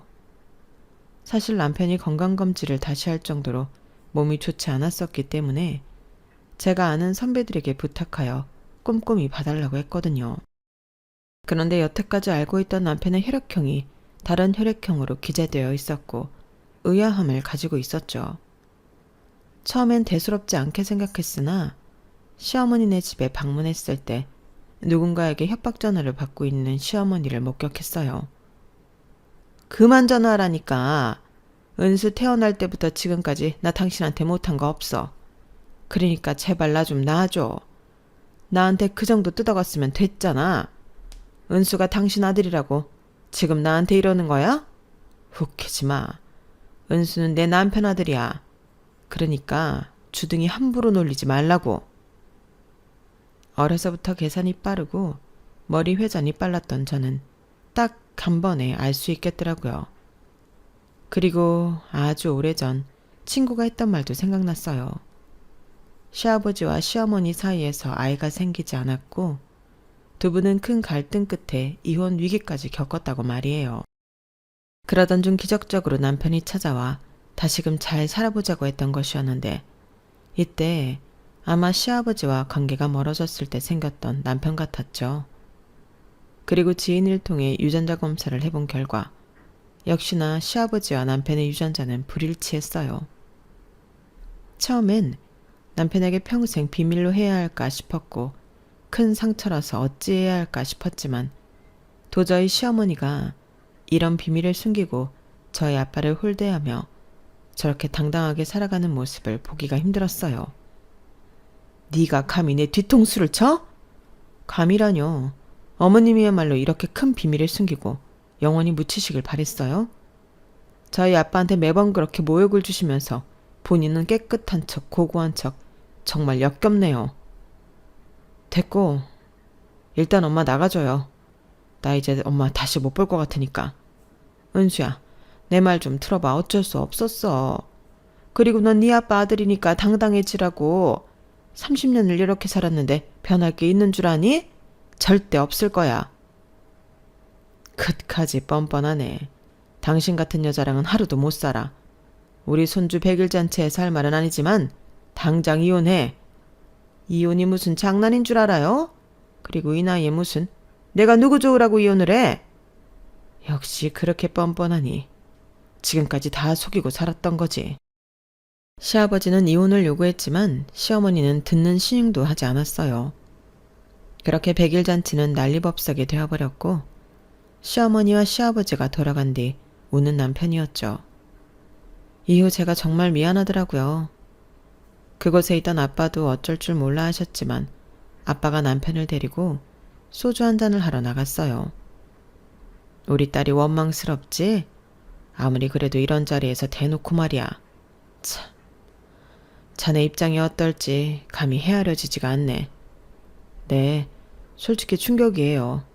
엄마도 엄마지만 주연이도 이 사실을 다 알고 있었다는 게 말이죠. 어떻게 해야 할까요? 내 딸이라서가 아니라 아마 무덤까지 가지고 가려고 했을 거야. 자네를 정말 아끼고 사랑하니까. 근데 왜 오늘 같은 날? 아마 나 때문이겠지. 주연 엄마 없이 주연이랑 나랑 아주 힘들게 살았어. 그러니까 이 아빠가 자꾸 속수무책 당하는 게 본인이 얼마나 마음 아팠겠나. 아마 주연이가 지금 마음이 제일 안 좋을 거야. 주연이 잘 알잖아. 맞아요. 저희 엄마가 너무 심했죠. 아버님 죄송합니다. 주연이 가슴이 얼마나 찢어졌을지 참. 알기도 알았지만 더 많이 와닿네요. 자네에게 뭐라고 위로해야 할지 모르겠지만 그래도 자네한텐 주연이도 있고 이제 토끼 같은 자식도 있잖아. 힘내고 살아야지. 안 그런가? 그리고 진짜 아버진 아니지만 지금껏 자네에게 헌신한 사돈어른도 있고 말이야. 그냥 단순하게 생각하면 참 행복한 인생이라고 생각이 들 거야. 남편은 그날 아빠의 말을 듣고 참 많이 울었다고 했어요. 그리고 아빠가 술을 마시고 들어온 뒤 미안해하는 저에게 오히려 사과를 하는 대인배 남편이었죠. 미안해. 그동안 이 사실 숨기고 얼마나 힘들었어. 나보다 마음이 좋지 않았을 거야 아마. 내가 미안하다. 아니야 여보, 내가 미안해. 이렇게 폭로하고 싶지 않았는데 아빠 일이라서 참. 나도 감정이 앞섭지 뭐야. 미안. 그렇게 저희는 서로 부둥켜 안고 울었어요. 그리고 전 아버님 회사에 찾아가 따로 사과를 드렸죠. 그래도 아버님한테 먼저 상의를 했었어야 했는데 충격 많이 받으셨죠. 죄송합니다. 아버님 충격받으신 거 다 알아요. 그리고 절 원망하셔도 달게 받을 거고요. 아니다. 나도 긴가민가 했던 일이야. 어디 데리고 나가면 나랑 많이 달랐지. 그래도 미리 상의 드렸으면 좋았을 텐데요. 이왕 벌어졌잖니. 그리고 그렇다 한들 은수, 내 자식 아니라고 생각한 적은 없어. 다만 이제 그 여자랑은 절대 못 살지. 원래도 깨진 부부 사이였는데 은수가 이어준 거거든. 생각보다 아버님은 괜찮으셨고 이혼 준비 중에 있었어요. 그리고 결단력이 빠른 아버님이 있었기에 어머님을 상대로 이혼 소송을 진행하셨죠. 어머님은 정말 대단한 게 콧방귀도 뀌지 않았고 절대 이혼은 못한다며 난리를 쳤어요. 너 어쩔 거야. 지금 네 시애비가 이혼하자고 이 난리법석인데 네가 내 인생 책임질 거야? 이래서 여자가 잘 들어와야 되는 건데 집도 구질구질 궁상에 순진한 우리 아들 꼬셔서 결국 이 사단을 만들어? 너 절대 용서 안 해. 마음대로 하세요. 어머님한테 용서받고 싶은 마음 추워도 없으니까. 그리고 원래 이쯤 되면 본인 잘못 인정하고 싹싹 빌어야 하는 건데 정말 대단하시네요. 얼굴이 이리 철면 비일 줄이야. 아버님이랑 이혼은 그렇다 치고 은수씨 계속 보고 싶으면 은수씨나 찾아가세요. 너 그게 무슨 소리냐? 우리 은수랑 나랑 뭐 안 보고 살기라도 한다는 거야? 당연하죠. 어머님은 본인 아들을 그렇게도 모르세요? 이제 저희 집에도 오지 마세요. 저도 어머님 같은 분 다신 보고 싶지 않으니까요. 효망한 것. 마음대로 생각하세요. 30년 동안 두 남자를 속이면서 음흉하게 사셨던 어머님이 과연 저한테 그런 말 할 자격이 있으실까요? 다 뿌린 대로 거두는 법이랍니다. 아셨죠? 어머님은 제 말에 정말 황당한 얼굴을 하셨지만 분해하는 것밖에 답이 없으셨어요. 그리고 남편을 찾아가 싹싹 빌었지만 남편은 이미 어머님께 지칠 대로 지치기도 하였고 본인을 그동안 기만하고 속여온 어머니를 용서할 수가 없었죠. 다신 찾아오지 마요. 내가 엄마한테 이렇게 살고 싶댔어? 아빠도 속이고 나도 속이고 진짜 소름 돋아. 널 위해서였어. 그래도 네 아빠 밑에 있는 게 널 위해서 나으니까 엄마도 뭐 살고 싶었는 줄 알아? 네가 날 이해해야지. 아니, 엄마는 욕심이었겠지. 나 하나 빌미로 아빠 옆에 있고 싶었던 욕심. 어려서부터 나 잘 키워냈다고 자랑하고 싶어서 늘 채찍질하며 공부시키고 진짜 지긋지긋해. 이제 우리 보고 살지 말아요. 너 찰년을 끊겠다는 거야? 그리고 네 와이프가 그러라디? 주연이 얘기 꺼내지 마. 별개 문제야. 내가 사랑하는 사람한테 함부로 하는 엄마 더 이상 보고 싶지 않아. 여자에 미치다니 아주 네가 돌았구나. 끝까지 뻔뻔한 엄마 이제 알아서 사세요. 내 친아빠랑 다시 만나든지. 다 널 위해서야. 그러니까 엄마 말 좀 들어봐. 세상 사람들이 나한테 손가락질해도 네가 나한테 그럴 수 있어? 너 하나 잘 키워보자고 내가 이렇게까지 살았는데. 엄마 허영심이니까 그런 말 하지 마요. 나한테 안 통해. 남편이 돌아설 것 같지 않자 다시 절 찾아온 시어머니였죠. 네가 네 남편한테 얘기해서 나 좀 만나라고 말 좀 해라. 도대체 뭐라고 조종했길래 애가 내 전화를 안 받아? 본인 결정인데 왜 저에게 그러세요? 네가 조종했겠지. 그렇게 믿으실 거면 어쩔 수 없죠. 그리고 제발 본인을 돌아보세요. 그렇게 시어머니는 결국 남편을 잃었고 자식까지 잃게 되었어요. 법원에서는 시어머니의 30년 거짓이 당연한 이혼 사유라고 판결을 내렸거든요. 위자료까지 시아버지에게 줘야 했던 시어머니였지만 경제적 능력이 하나도 없던 시어머니였기에 시아버지는 그동안 살았던 정을 생각하여 몸만 나가라고 하였죠. 당신 아들, 내 아들도 평생 살게 하고 싶으면 조용히 몸만 나가. 여보, 그래도 우리가 어떻게 헤어져요? 이렇게 지긋지긋하게 살았는데. 나 앞으로 사는 동안 찍소리도 안 하고 살게. 어? 그러니까 한 번만 눈 감아줘요. 이제 당신이란 여자 안 보고 싶어. 결국 끝이 난 시아버지와 시어머니 관계였어요. 내가 이 비밀을 감추려고 어떻게 살아왔는데 이렇게 허무하게 밝혀지다니. 제발 그만 좀 해요. 이제 알아서 사세요. 엄마가 다 버린 일이니 저 위한다고 그랬다는 말 하지 말고 조용히 있어주세요. 시어머니는 마지막 양심이 있는지 그래도 조용히 짐을 싸서 나갔고 본인 아들을 내치지 말아달란 말도 함께 하였죠.